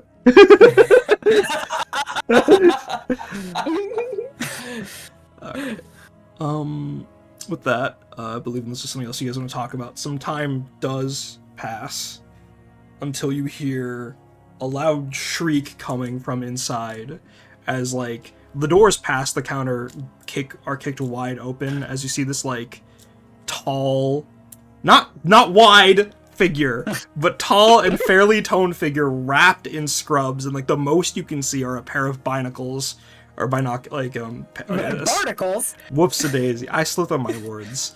A bit of Disco Elysium in me, I'm sorry. A pair of glasses. Just, everything wrapped around this form from head to toe, and its hands covered in blood as he shouts, "Cloven! The anesthesia is out of expiration date. Bring more." As he goes back. Cloven? Cloven? Yep. Yeah, I wanted to say earlier, you guys are gonna remember a new name.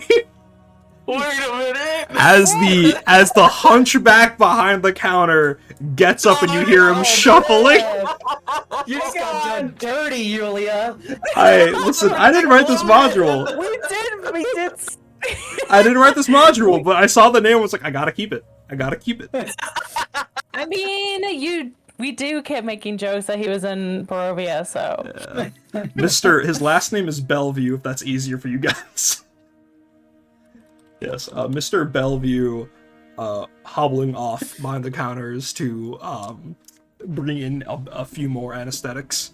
But before the surgeon turns back, the front door that you guys come in is kicked open to show, or is opened to show two more silhouettes. The first person opening it, hooded up in his goth clown makeup, is Arigal. You know, the guy whose only line to you seems to be, "I fucking hate you." And right behind him, you see dear old lovable Strahd in a nice winter cloak. Oh I my was god. wondering when he would show his face This again. cocksucker. Yeah, and the surgeon, drops his tools upon seeing that and immediately just fucking bolts behind the doors. you hear some like bickering from behind the counter as the bottles of anesthetic are handed off, and Mr. Bellevue returns to the counter. Ah, yes, Strahd, yes, you've made it in time for your appointment. Argyle's just holding his fucking knife out now, just looking at you all. Strahd puts a hand on his shoulder and goes, No, Argylle, I wanted this. I timed it. I will take responsibility for this happenstance. He's got this the fucking cat smirk as he sits across from you all in the waiting room. He's just like all bundled up in his cloak. You can't see anything of his dumb fucking head and long hair. Yeah. Your size. I'm not good at words. But yeah, Argylle will sit next to him and Strahd will order him to fetch him a reading material and to basically hold it up and flip through the pages. Strahd does not take his own hands out. Oh my god. Gentleman's Quarterly, Strahd. Catching up on Barovia's hot gossip. Yep. Actually, the reading material seems to be from another plane. All of it is. Huh. There are no authors, at least as far as you guys can tell. This is Mordenkainen's beard grooming techniques, which is yeah. Strahd's got baby face, so The dead man probably doesn't have to worry about his hair growth. but he's like, yes, the imagination. He's like this fucking big smug head. So, I take it you all have responded to the Abbot's invitation?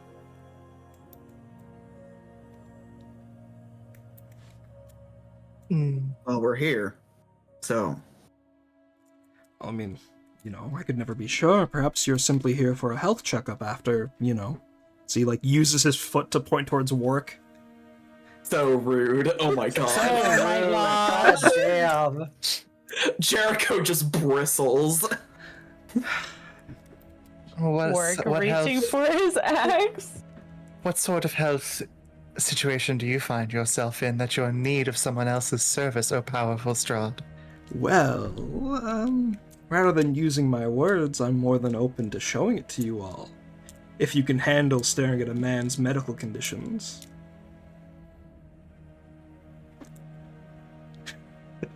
Take your fucking... Yeah? He's gonna whip it out anyway. He's a man in a cloak, begging to show what's underneath. These people get arrested in other planes. Oh my god.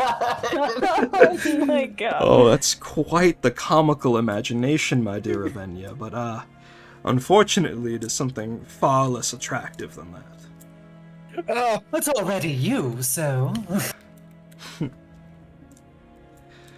He's just, just breathes at that. Argylle, 100% locked in on being a page-turner. Wouldn't that be revealing a weakness of yours? Why would you do that?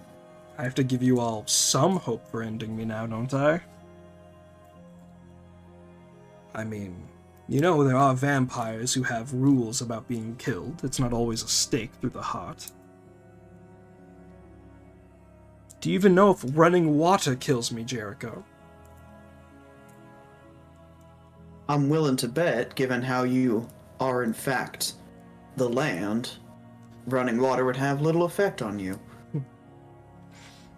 If anything, it would probably be like his spit or urine. Be careful with that line of thought, Ravenia. Think about what you've been drinking. Even if it is filtered, it came from the land. Oh, I don't want to think about that. That's what you guys can't bring that kind of humor up to me. You know what he's gonna do with it. Right. And if enough of this sword fighting is over, it's at this point the doors to the inside of the building are swung open, this time more magnanimously, with no blood, no dirty scrubs. You all see, and I'm gonna put this in character stuff. This is still an early draft. I'm not too confident on this because rendering marble is hard. You guys see the equivalent Whoa. of a walking stone or marble statue, adorned with different materials, sort of patching him together, laced together with gold. You can see little cracks here and there of intricate gearworks, and it's almost as if, with the way the light hits him, even in this dimly lit waiting room, it's as if the sun is behind him with every step he takes. Looks and says, "Ah, yes, Strahd, apologies, I had to make myself more appropriate." By the way, I forgot to mention, he's just wearing an apron. Man is... Oh, he's statue out on us. Yeah. He and Strahd have a lot in common, apparently. Hey, oh. Hey man, just for the guy you work for, right?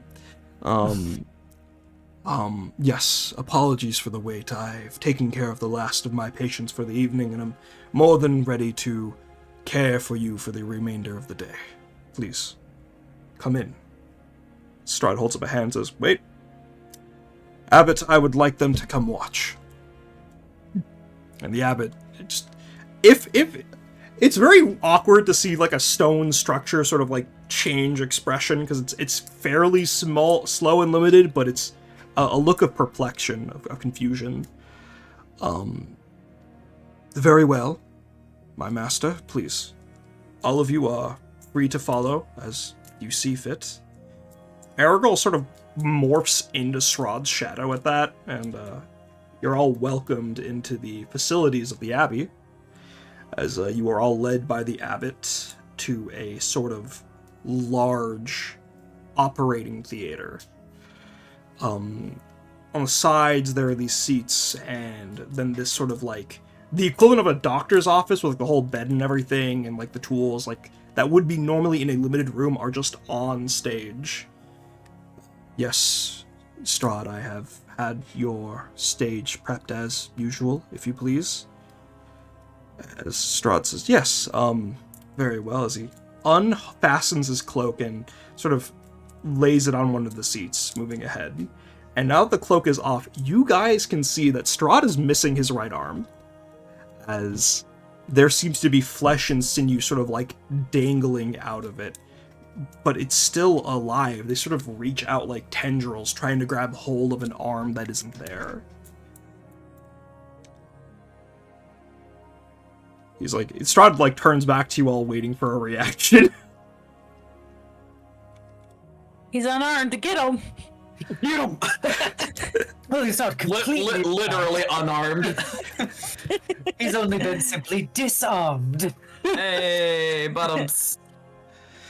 I think Jericho is just watching with, quite frankly, a pretty rapt interest. He is trying to like soak this all in, and he's taking this as an opportunity to try and find weakness. So he is looking and watching very closely. You're not even gonna ask me how, so I can awkwardly make an excuse like I tripped on the staircase. Taking the fun out of this. I presume someone must have hacked it off. Yes. Well, you remember that dear pup that absconded with that trove of magical items for his people from you, correct? Yes. Well, I went down to where his kind call home temporarily to, check up on him. Naturally, I wasn't welcomed, and, well, I'm one arm short, he's several men off. You know how it is. He wields my brother's sunblade with quite the proficiency. It's a shame, though. No matter how close he comes to my heart, he'll never strike it, not without one of those cards you all carry. I would have just assumed it was because there was no heart there in the first place. Well, if that isn't the pot calling the kettle black, my dear. Very well. Abbot, you know I can regenerate. I just need one of your grafts so it's a little less painful this time. See, nods, and as they go up on the stage together in this spotlight, he very clearly likes making a show out of this, so you might as well sit down and enjoy. As the Abbot goes into the darkness of the backstage and comes back with a sort of metallic skeletal arm.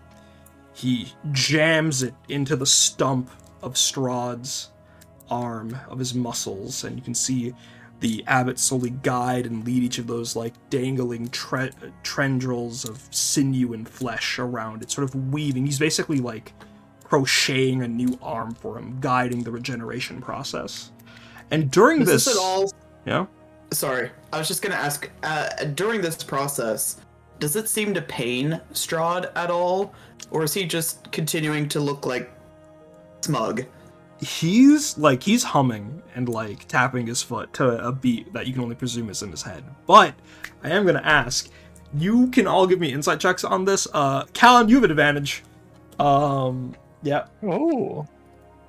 Spicy. Ooh. A 12.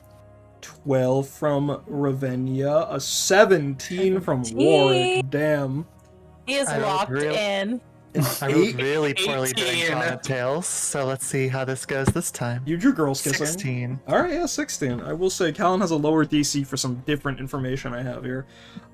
First off, Ravenia, on a 12. I will say that, what are you trying to focus on in particular, actually? Let me phrase I don't it. even know what this is for. Okay, my bad. I was going to ask. Then off the 12, that you can tell that there is some sense of love and care here, right? It's strange. Alright, fine, I'll live into that. It's gross that anybody would care about Strahd. It's reminiscent of how, That guy. you would kiss Morgan's boo-boos when you were a kid. I'll give you that. Warwick, off a Yeah, 17. Morgan wasn't Hitler. It's not that bad. He did like a genocide and retaliation, maybe. I don't know. Oh, I didn't realize there was a forgivable quota of genocide. You don't know his lore? Shush. Alright. None of you have read his journal yet, his dream journal yet. Alright. You would need to be. They were mean to me, so I Thanks. rendered their people. Warwick, off of 17, I will tell you right now, on top of this reminding you of how, like, Tobias would care for your injuries, there is some obvious, like, intention here with the grafting of the skeletal arm. You can tell that, like, this isn't all, like, well, as much as Strahd plays this up for show, this process sort of helps along the healing process. You can sort of recognize in, like, the way a scar grows back, the Abbot is kind of manipulating out the arm. Off an 18, Jericho, I know you're looking for a weakness, buddy. And I think it's plain as day to you. You're like lasered in on the way he's wincing, right? This regeneration process is not normal for a vampire. That usually comes at the cost of blood. For Strahd, he seems to be absent-minded during this. He does not... It seems as though this regeneration for him is just like as natural as breathing. There is no cost, there is no fallacy. For him, this is as simple as waking up and brushing your teeth. If, somebody else is getting to floss your mouth. Alright, Kallan, I need you to be, like, seated well for this, okay? Alright? Uh-huh. The lore. You're taking in this whole sight, and your eyes kind of start to glaze over. Because, like, the lights are bright and everything. But then, like, the shadows of their figures hit you. And you're looking, you're probably the only member of this group that has stopped looking at Strahd and more so looked at the hands fixing him.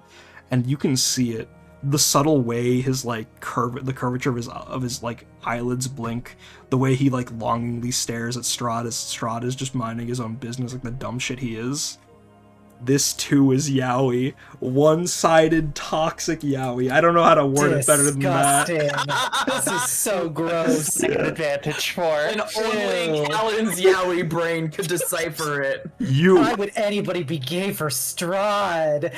In all seriousness, though, you can tell that the Abbot, this, like, pariah of goodness that people claim that he is, there is some emotional reason behind why he helped Strahd. There is no coercion here, there is no mistake here, like with the saga, no admiration like Zod, or something darker like whatever could be happening with Rahadin. This is some kind of twisted love, and you gotta find out, girl.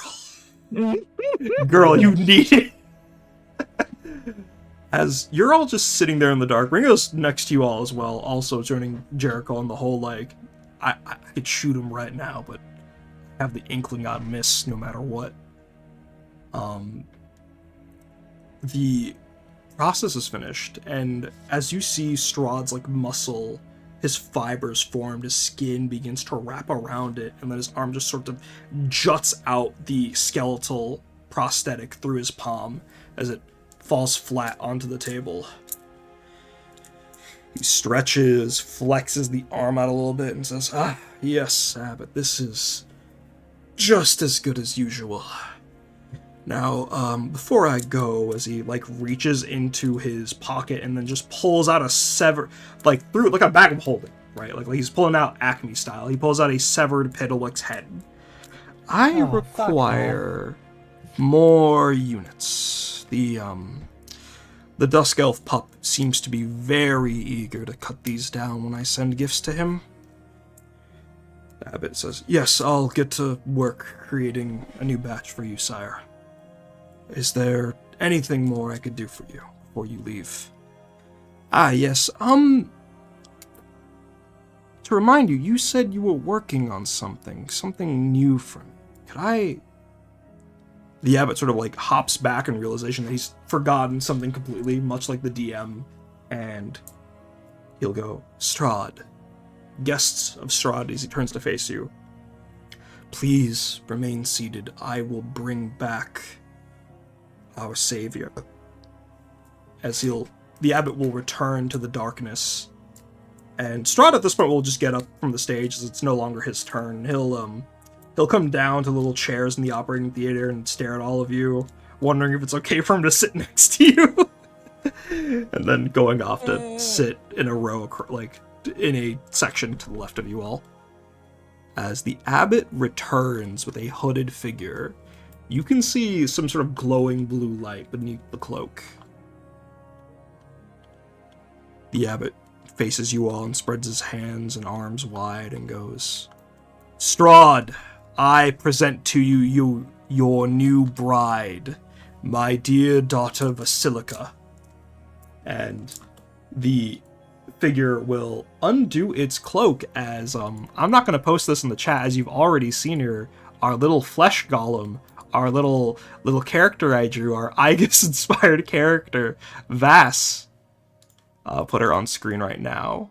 You see this incredibly intricate doll-like figure with glowing blue lights, blonde hair, piercingly shining eyes, and her entire body is plated in this sort of like technology that I think legitimately only Kallan could probably grasp at.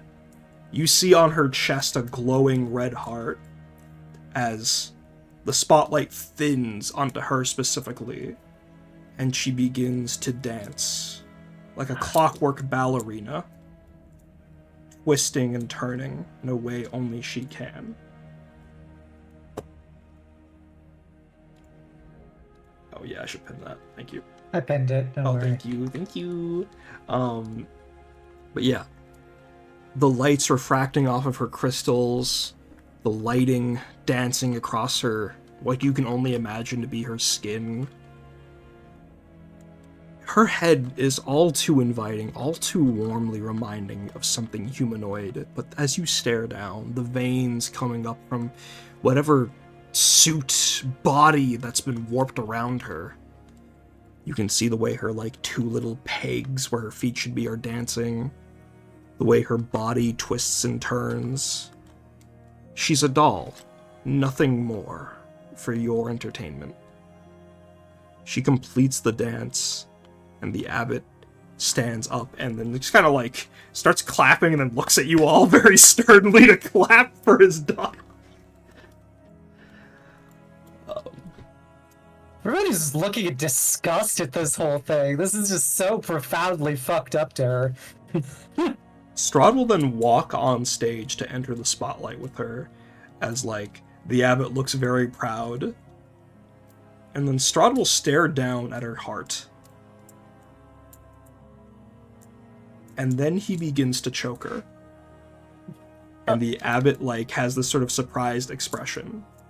Wark, at this point, you feel a card tucking in your belt. towards the stage, towards the doll.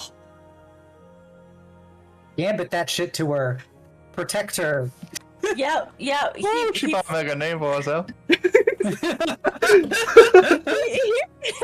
feels the tug and will stand up from where I assume they were sitting at.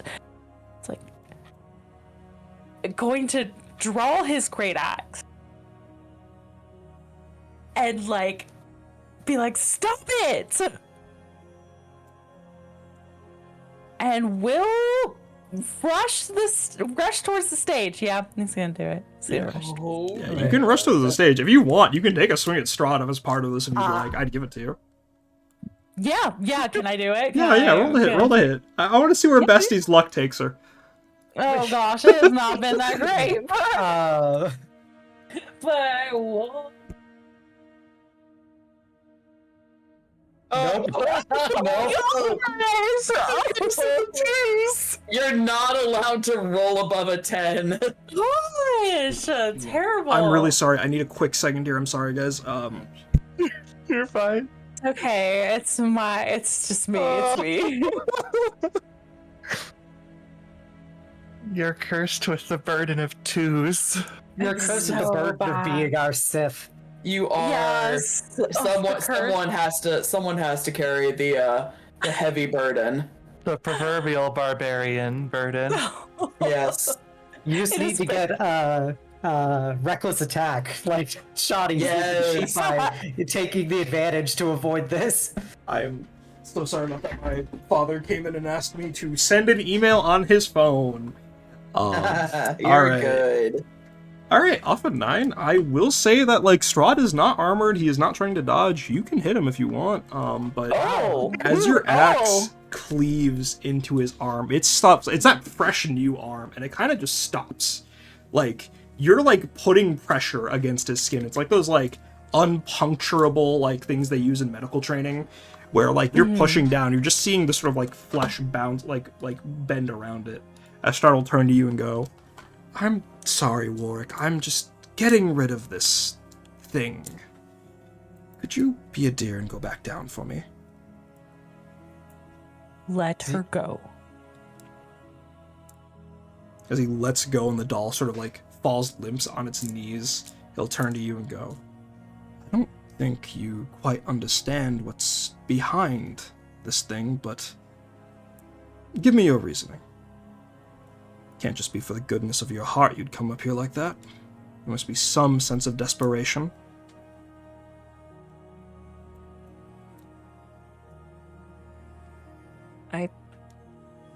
I think she's going to be our friend.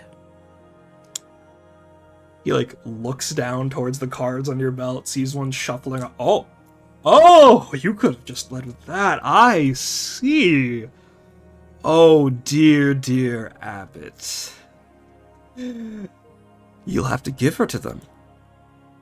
You know that. And the Abbot looks very distraught at the matter, like, "No, Strahd, I assure you, I have crafted her. She will solve everything for you." And Strahd will just sort of like bamf up to him, put his finger over his lips. "I have spoken, dear Abbot. Now, please," as he pulls his hand back, "do take care of our guests here today. I believe I've had quite enough fun tonight. Oh, and Warwick, I'm letting her go now because of those cards you carry. When you all come for me for real, I'd be extra protective of her. And extra wary of her."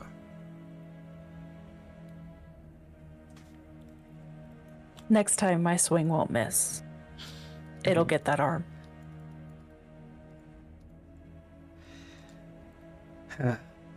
I look forward to whatever that attempt may be. Good luck on your journey, heroes. I am due for a long night in with some cocoa and marshmallows. As he waves off and exits the theater. He's baby girl. God, this guy. Yeah. This fucking guy. Right, Basilica, can you stand? As the doll turns to life. and then looks over at the abbot and then to Warwick. Thank you. I will be back in a moment to properly introduce. I must address this trauma to here. She raises her hand and sort of circles around her neck. I look forward to thanking you properly. Yeah, no, get better.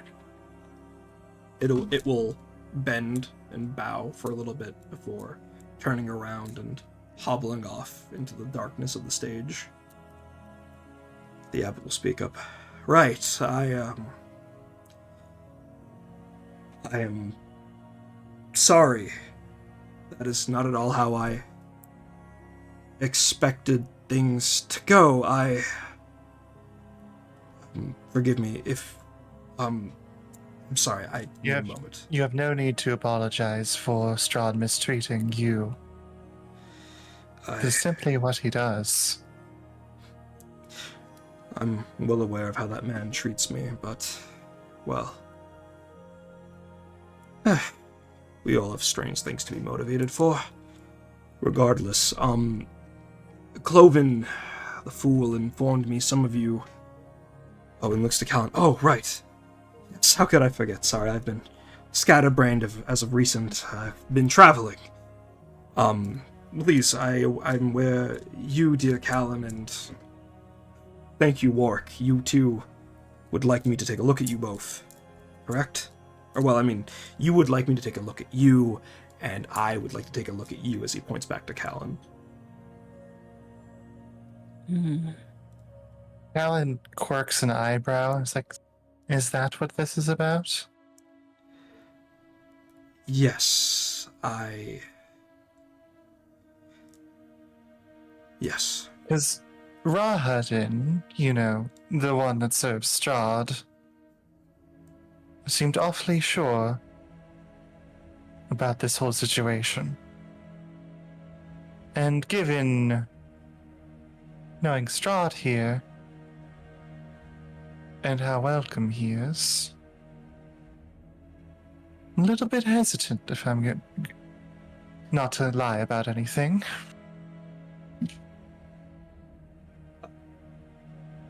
I see. And to this point, you guys see the spotlight sort of move over to him and shine over him, moving from the stage into the audience. It seems to be sort of like magically manipulated. I see. I assure you, I mean no harm. I swear upon my father, the god himself, the morning sun. And it kind of like hits you that there's been this like subtle, like angelic presence, and it's not just because the guy is nice. The realization hits you all that he might actually be of celestial origin, whether it's the presence, the fact that he is literally chiseled like a marble god, the voice, it's all kind of welcoming, and it's sort of like he's like loosening it up, letting get more of it out. And at this point, I require everyone to make wisdom saves. Jericho, you have disadvantage. Uh-oh. What? Uh-oh. Uh-oh. Good. Oh, my rolls! Another 2! You can only roll 2! Okay, bestie. We'll just... So we have Jericho with a 5, we with a 7, Yulia with a 5, and It Kallan is with an 18. so fitting that Kallan is the only one who passes on God. I cannot script this, God bless. You guys can kind of peer past this sort of stone veil as he kind of shows...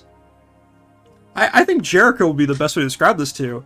You see you feel this desire to be not afraid. You see this sort of like biblically accurate, you feel this biblically accurate form behind him. and while he does, obviously for the audience and for the people from other planes, he's not a traditionally like Christian angel with the eyes and everything. His form reflects that of another celestial being, the sun.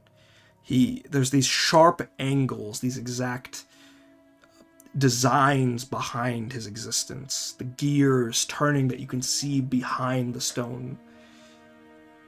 This man serves the sun, and he serves goodness. Now, everyone in Barovia is twisted, and you guys do have a relative guard up, but on a failure, which I will say confidently that everyone but Kallan has failed, and is to an extent charmed by him. And again, charm means that you're favorable with him, but you obviously won't do anything that puts you in danger, okay? You feel a lot more trusting of what is probably the closest to godlike experience you have in Barovia. I hope that me sharing that allows me to make myself more clear. I mean no harm. Simply have an interest in you, Kallan. Your strengths. What did Kallan see in that moment? Kallan, you would have seen something similar, but the reason why you aren't charmed is that it kind of reminds you of the propaganda used by the Master Jin. Mm-hmm. And to be honest, it's like, this is a different god, a different wheelhouse. You can't tell if it's like intentional propaganda or if this guy's like, just like, or if the propaganda really is just what every religion uses. I will say off your natural like wisdom and insight and your save, you can tell that he doesn't want to harm you. And like, whilst this is kind of a charming effect, he isn't like using it to his advantage. He is using it to declare honesty. And that he truly just does want to talk to you.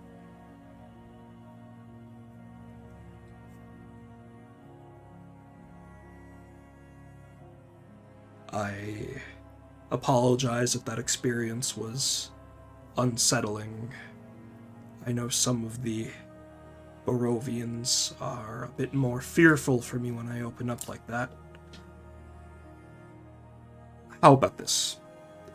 You've all come as guests of Strahd, as guests of mine. Next room across the hall, exam room 2, I will be in there waiting. Whoever wishes to come in, by all means, I will welcome them, one at a time. Pure honesty, pure discreetness. I understand Barovia is an unwelcoming land, and I know not what your first impressions on this land are, but I will gladly support you in any way I can. And the Abbot will move from the awkwardly shuffle between the seats and then walk out of the operating theater, and you hear a door shut across the hall. I'll go first. Oh, hey. Girl, are you sure? I mean, you were kind of... You sure? Like, he asked for you in part... Like, this is Ringo speaking, sorry. You sure? Like, he was asking for you real specific, like, and I mean, he did have that kind of glowing appearance to him, but... you seem rather suspicious of him, you know? Exactly. You want one of us to go with you?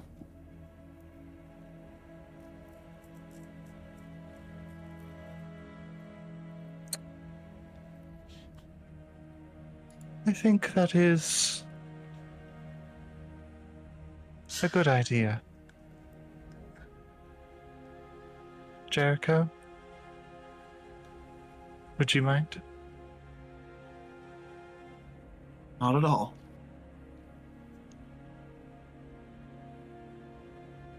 Alright, barring anything, you and Jericho can go across the hall and open the door and see a more traditional, slightly traditional medical, a doctor's office where, on top of the apron, he's now wearing a proper lab coat or a doctor's coat and is holding some paperwork in a folder. Yes, Kallan, thank you for coming in, and willingly, I hope. I'm well aware of the effects of my presence, but Yes, is Jericho here your guardian or parent? Let's go with witness. I seem to have an abundance of people declaring me their parent recently. I see. Or them my parent. I said that opposite. Them my parent. Familiar, but do note that if you want to disclose something more private, say your sexual history, we can request Jericho to go outside into the hall. Sign your HIPAA. I've never had anything to hide in my life.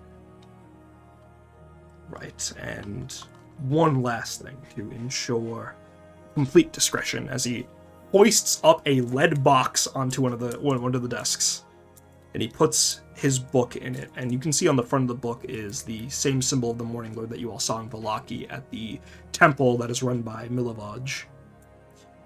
I understand some of us have connections to the outside in some way, shape, or form, our worship. I want you to know that if you wish for them not to be a part of this, you may choose to do so. It's just a box.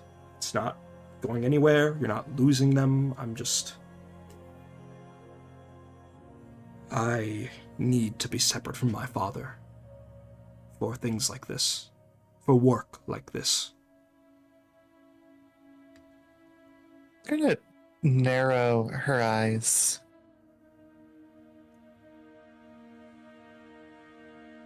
What do you know about me? I'd like to start there. And he takes one of the folders on the desk and flips through it. I did my own research. Strahd scouts tend to be a bit more biased in what they look for, so I took the liberty of visiting your planes with my master's permission. You visited the Citadel. It was not a comfortable experience, if that's what you're curious about. No. You can travel at will. Anyone with More my of master, anyone with my master's blessing may leave the mist freely.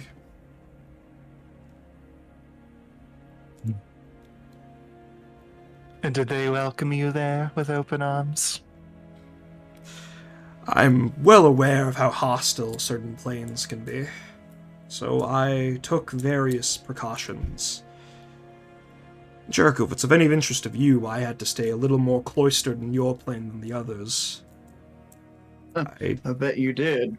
fear my appearance may be looked upon a little too favorably there.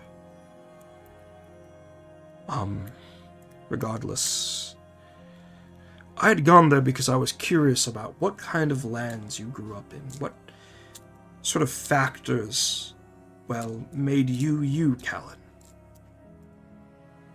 What was outside of your choice and what was with it? And what I found, Kallan,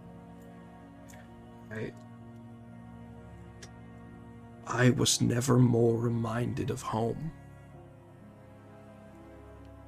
In the most painful of ways. The way I saw your brothers, your sisters, those who would call up arms with you. The way they marched outward past the Citadel. I wept. Now, Kallan, before you give me your thoughts on the matter, I'm well aware of the weapons your people use and how they can be used to communicate. If there's something you do not wish heard, the box is here. Similar to you, Jericho. Sorry, go ahead. I simply need to drop it in there, and then he won't be able to hear anything. Inside the box is made of lead, which, as you know, is a natural anti-divination material. In addition, there are a variety of abjuration sigils in there to sort of bubble it, the inside, in case the object itself is what hears you. I made this when I first died in Barovia, so that I may learn without my father's teachings.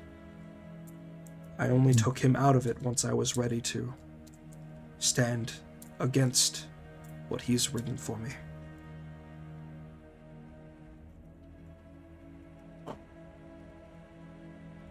She's staring at her hilt, thinking back to the conversation that they had earlier.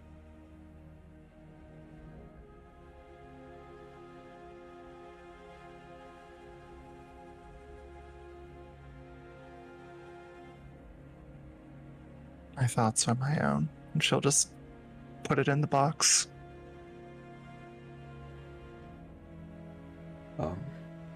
Jericho, I would like to put this box off the table so I would have room, but if you decide, just let me know. My connection's already been severed, so... The box isn't just for the actual effect. It might feel freeing, if you'd like. I've known it helps some of the mongrel folk forget about their attachments. Family photos, lockets, things like that. In this room, there's only you, me, and Kallan. But it's an option. You don't have to say yes. As he takes the box and puts it onto the floor, next to a bunch of other boxes. Well, considering the fact that you seem to know that the Master Jin can talk to me inside of my head, I find that very concerning. The fact that you know that I have an intimate connection with him at all times. You able to find that out in just a matter of days? Sorry, What? Jericho, I realize that must be news to you. My deity has the ability to speak to me whenever he wishes. There is a flash of intrigue, and if you look closely enough, a deep-seated envy. But he just kind of sits back and he goes, Kallan, very little would surprise me about you at this point. Fair enough. When your master, is that Don't- what you call him? Don't, please, just call him the Master Jin. Don't call him my master. So the Master Jin makes a note of it in his portfolio view. Hey, he's a good. He's trying his best. Okay, he has no licensing. We're gonna put that in the file. We're put that in the file. Avoid that for later. Say with the choice word. You didn't like that one. When the Master Jin ordered you, when you were first made, you followed with no question, correct? Indeed. You completed his tasks, you spread his will, you slayed the heretics.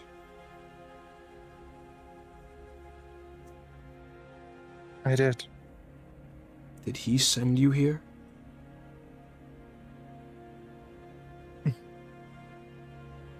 Not as far as I know. I would be very surprised if this was some secret mission.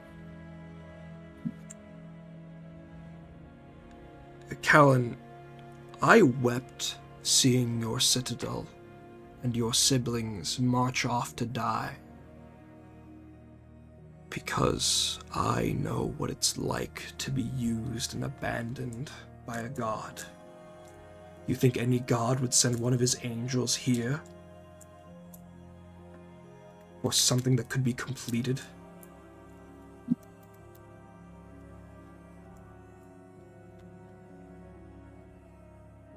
What is your implication? That he sent me here to die? No. But I wouldn't be surprised if that was an eventual plan. To send you on a near perilous quest, an impossible task, to slay Strahd and claim Barovia.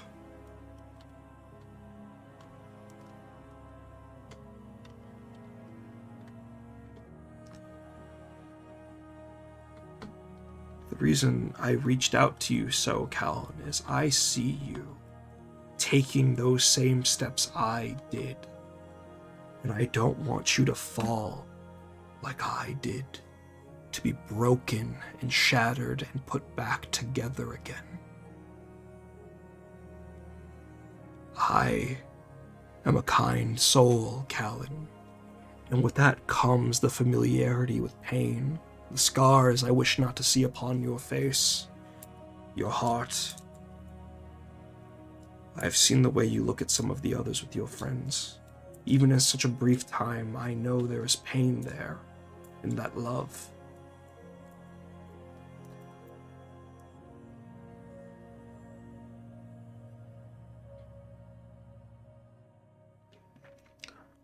Where are you going with this?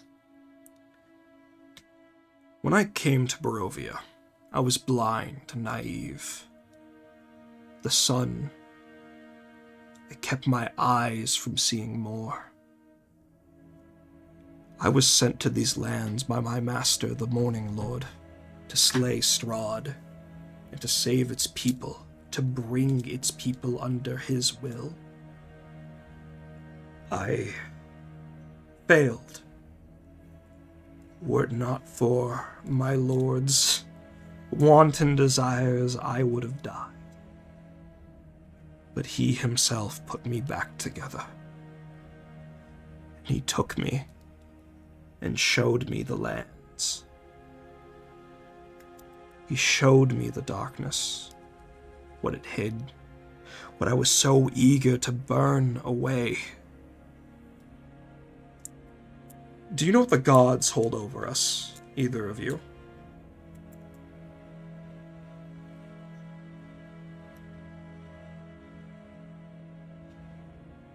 Everything, I presume. What gives them everything? What limits us? What holds us? As he sort of like starts frantically like, there's a chalkboard in the back, and he grabs some of the chalk and starts sketching out formulas and angles. It is perspective. When a god tells you that a circle is a circle, it must only be a circle. Nothing else can be that circle. This formula is that. That answer comes from this. There is no other than our God's will. And all my life I lived like that. All of my creation, following his modrons, following his theorems, the gaze of his light. And now that it's been taken from me, now that I am freed from his cave and can see the outside world, I no longer wish to go back. To dance according to his shadows. And I have Strahd to thank for that. Jericho just shakes his head at this.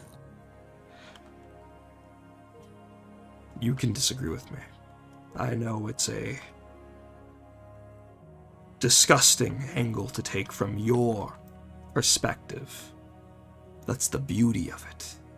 It is your perspective, Jericho. The Man of Sorrows may have given you the tools, but that's the beauty. He does not demand that you think Strahd is disgusting. You yourself think Strahd is disgusting, right?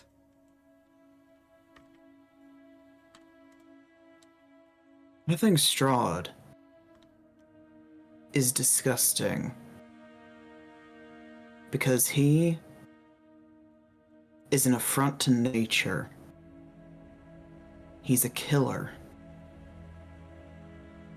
And he will not stop killing people, enslaving them. And you are a willing accomplice to his madness. You've traded one master for another. I chose to do that. And different time, maybe if you spoke to me as I was rebuilt, I would have agreed to you. But I know that I cannot kill him. Regardless of this. And he holds up, let me double check my notes here. He holds up a card, a tarot card with death written over it. Its designs flickering, glowing much like your own. I was unable to kill him. And I devised a different way. My Jericho, my father's lights, they burned harshly upon those it deemed unworthy. Something I'm sure that Kallan is more than familiar with. To burn things away undeserving. Now, I cannot pass judgment on a man. I cannot forgive him either. But this obsession with love that has bounded him to this earth, if it was fulfilled, do you think love could save a man, Jericho? Do you, Kallan?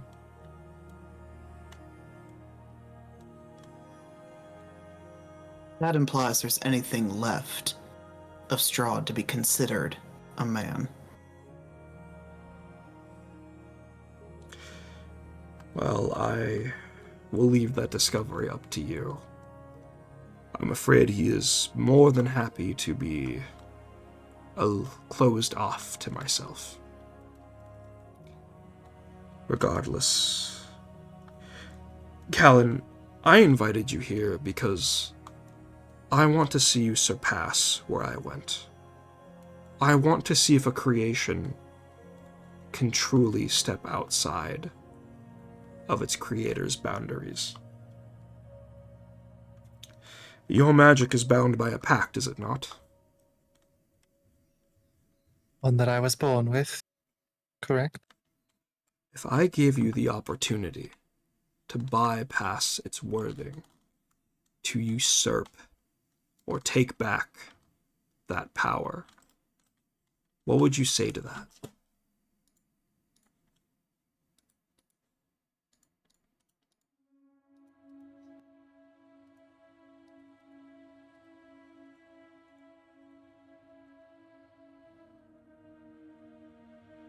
I'm gonna monologue for a second. Yeah, of course. Take the scene, sis. She has been doubting pretty heavily, and it's basically been all she's thought about for the past, day. And just sitting there thinking about this, the implication of being free of the Citadel and of the Master Jin initially is enticing, but she takes a moment, and there's a fear that sets in. The idea that she could never go home again, even if she was free from Barovia. The idea that she would be isolated from everybody she's ever known. And she is scared. Feeling like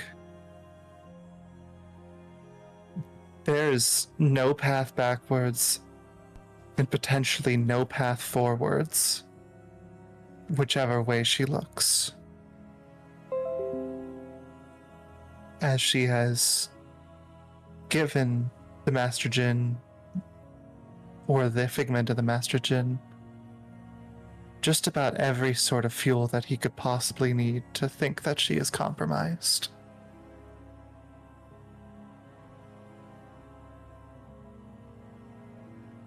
And she sits there,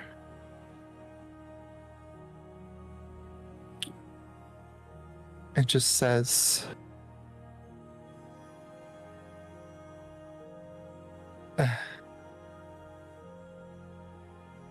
I don't know. I don't know what it is that I want.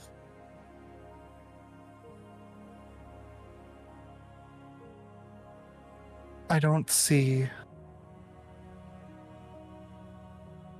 a happy future right now. But I would like to.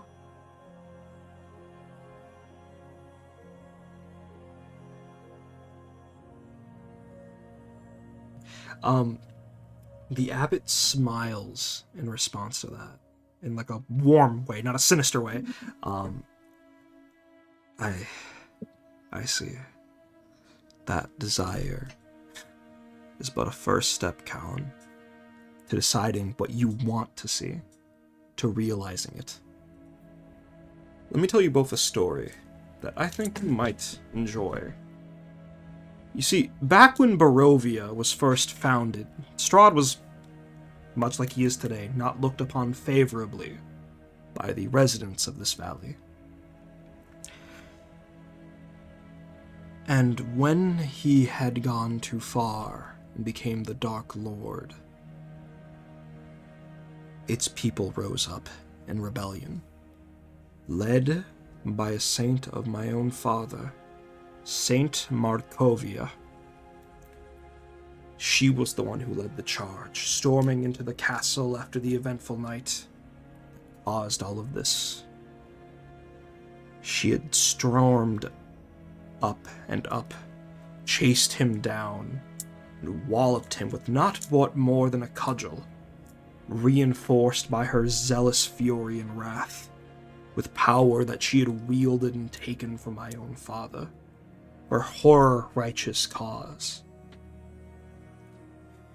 Saint Markovia fell that night, swarmed by the dark followers of Strahd, taking even my dear master out into their last stand. Yet, despite her body giving out, despite her soul wisping away, her bones continued to carry her will. And in times past, adventurers, brave knights would come to this realm in search of her bones, and would very clumsily attempt to strike Strahd down with them, even swinging her thigh bone around as if it were some sort of club. Now, I take it neither of you want to go into battle swinging around a clavicle, correct? No, preferably not. I have accrued her remains and bone marrow, and I can craft I could craft whatever shape or form of a device you'd like.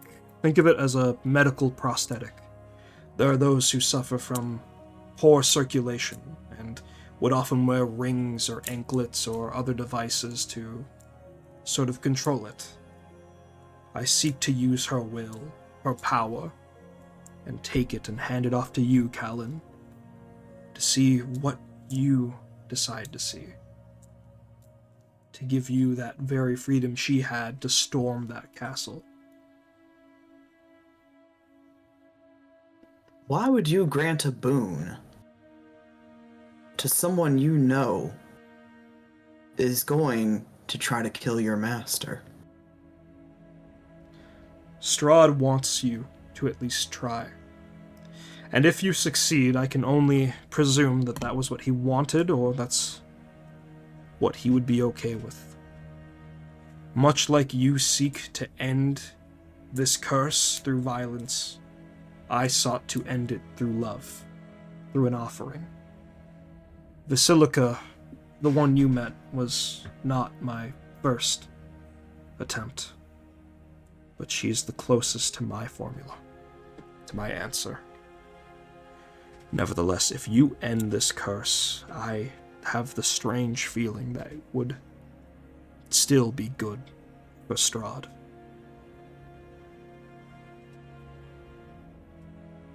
And you realize, once Strahd is dead, the influence of your father will return. That is why I'm giving this boon to Kallan. I can't experiment on myself. I can't see this path ahead. I've fallen too far. I need her to show me. I need her answer.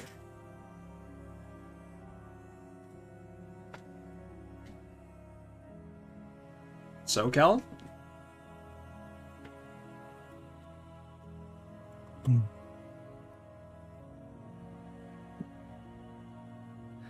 Doing this would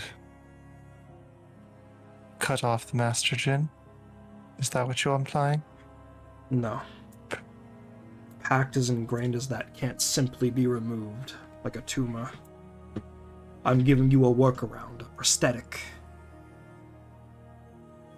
Something that should, whatever being resides in your vessel, if it decides to remove your powers, can't. I can't promise you that it would give you... I also can't promise that it would give you full access to every ounce of power that it's hiding, but with time, maybe.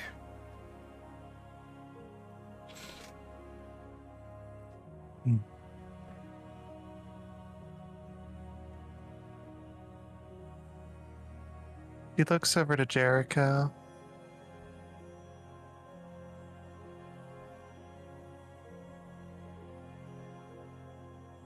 Just says,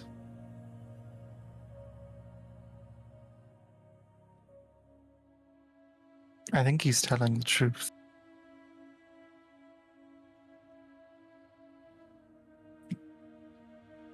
I certainly think he thinks he's telling the truth. If you were given a means to fight Strahd better, you would take it, wouldn't you?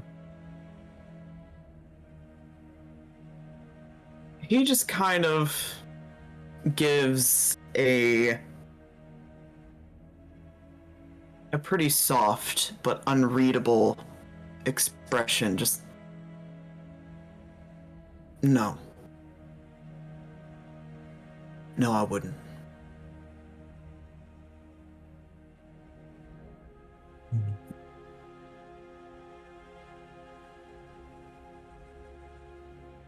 This man here echoes a tale of caution that we hear often in my order.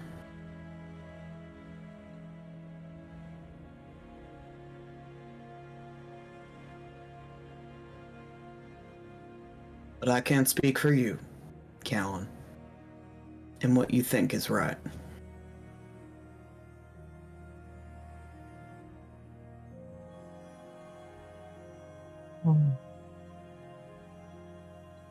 See, that's just the issue.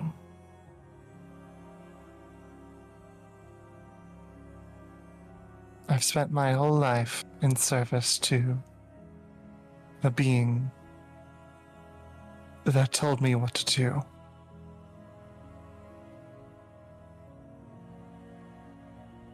And here I am, in this hellhole of a place.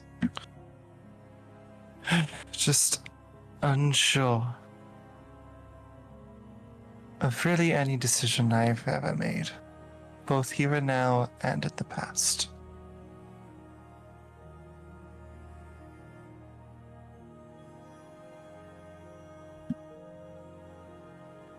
And part of me wants the power to be able to be sure.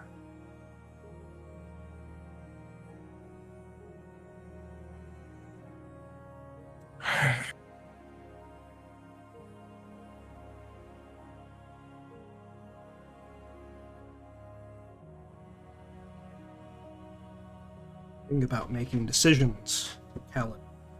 It's not a sure thing, it's a leap of faith.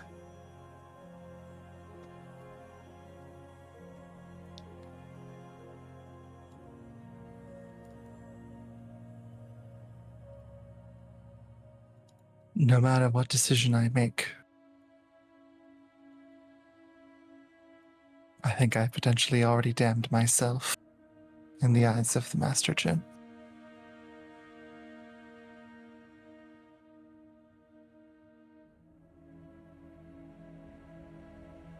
And if he decides to execute me,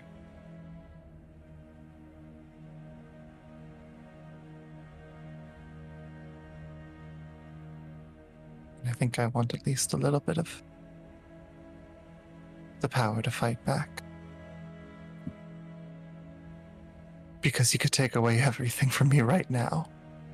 We could leave this room, and I could no longer be able to do anything.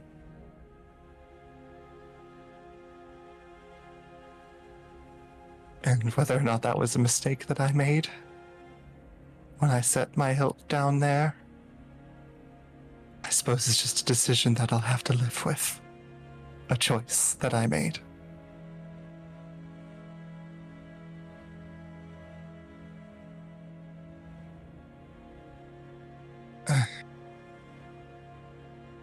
I want to be there to see it through, to forge my own future, where I don't have to worry about these things anymore. And if this can help, at least it's not a pact, isn't it?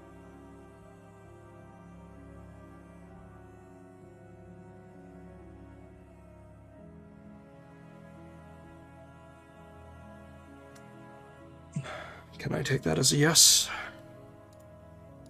She looks over solemnly at Jericho. Does that make sense?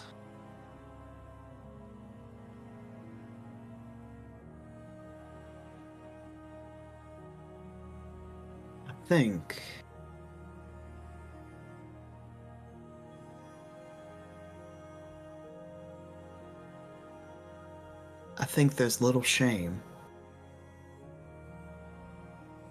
in doing what you need to survive.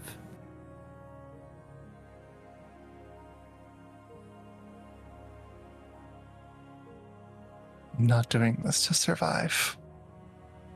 I'm doing this to live. Oh, that line was a banger. All right, hold on. We're gonna stop. That line was so fucking cool. Sorry. We'll stop there. We'll stop the scene there. Excuse me. We still have work, but Kallan, Lily, how would you like this prosthetic to look? Full flavors on the board. If you want like a Bloodborne S transfusion or a scar or a ring, like it's on you. I think let's go with something. I haven't thought about this, if I'm being honest. But I think some form of jewelry. Whether or not it's a necklace, a ring, or what have you, whether it turns into like some sort of superhero getup or whatever when it's activated. Something like that. Does that make sense? I get you. Actually, the necklace thing is kind of sweet. Would you want it to be like a sort of like, you know, the necklace you have, the pendant that Kallan wears? Mm-hmm. Do you think it could be like a Khan gave her? Yeah. Do you think it'd be a nice little locket to wrap around it? If it can protect Hakon's memory, then I think that would be perfect. Then absolutely. The Abbot asks for a second because he has to go to a spare room to prepare it, and he returns with this intricate like frame of jewelry that would wrap around Haken's pendant. You can still see through it to see it, but it's wrapped in almost like this sort of like rib cage fashion. Beautifully layered, silvered bones. As he returns it to you, I will be watching your path with great interest, Kallan. And Jericho, please, watch over her. I already was. It never hurts to ask.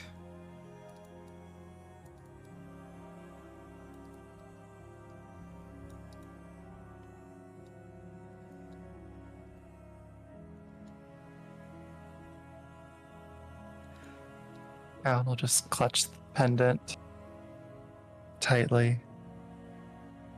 Just nod. Pick up her hilt out of the box and walk back out. All right. Yeah.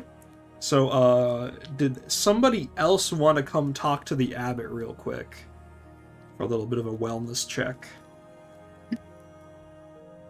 Somebody green, perhaps. Oh gosh, it feels almost out of place given everything that has happened. Each doctor visit is separate, and bestie, do you think I don't have some trauma ready for you? Get in here. Come on. Out of the 10 minutes we have. Ooh, yeah, that's right. Do you guys want to stop here, or do you, my bad. I was having fun. Yeah, I don't know how deeply in depth the Warwick scene is going to be, but I feel like if it's anything more than kind of cursory, it'd probably be better to give it its own light and time. Yeah, I don't wanna do you any injustice, and it is a work night, unfortunately. So yeah, I believe we shall call it there. All right. Next time we'll start with Warwick's little wellness check, and if you guys have anything else you want to do in the Abbey, feel free to let me know for next session. And you guys can meet Basilica, and nothing bad will happen as you leave Krezk. No worries. And you guys will get to find out what Kallan's cool thing is next time. Anything you guys would like to add for our little viewers at home? Nope. We love you. Yeah, we love you. Yay! Indecisive. Trauma. Be game, suffer. Yay! Our lives in Strahd land. Yeah, just like real life. Yippee! Yippee! We'll see you all next time then. Bye! Bye. Bye.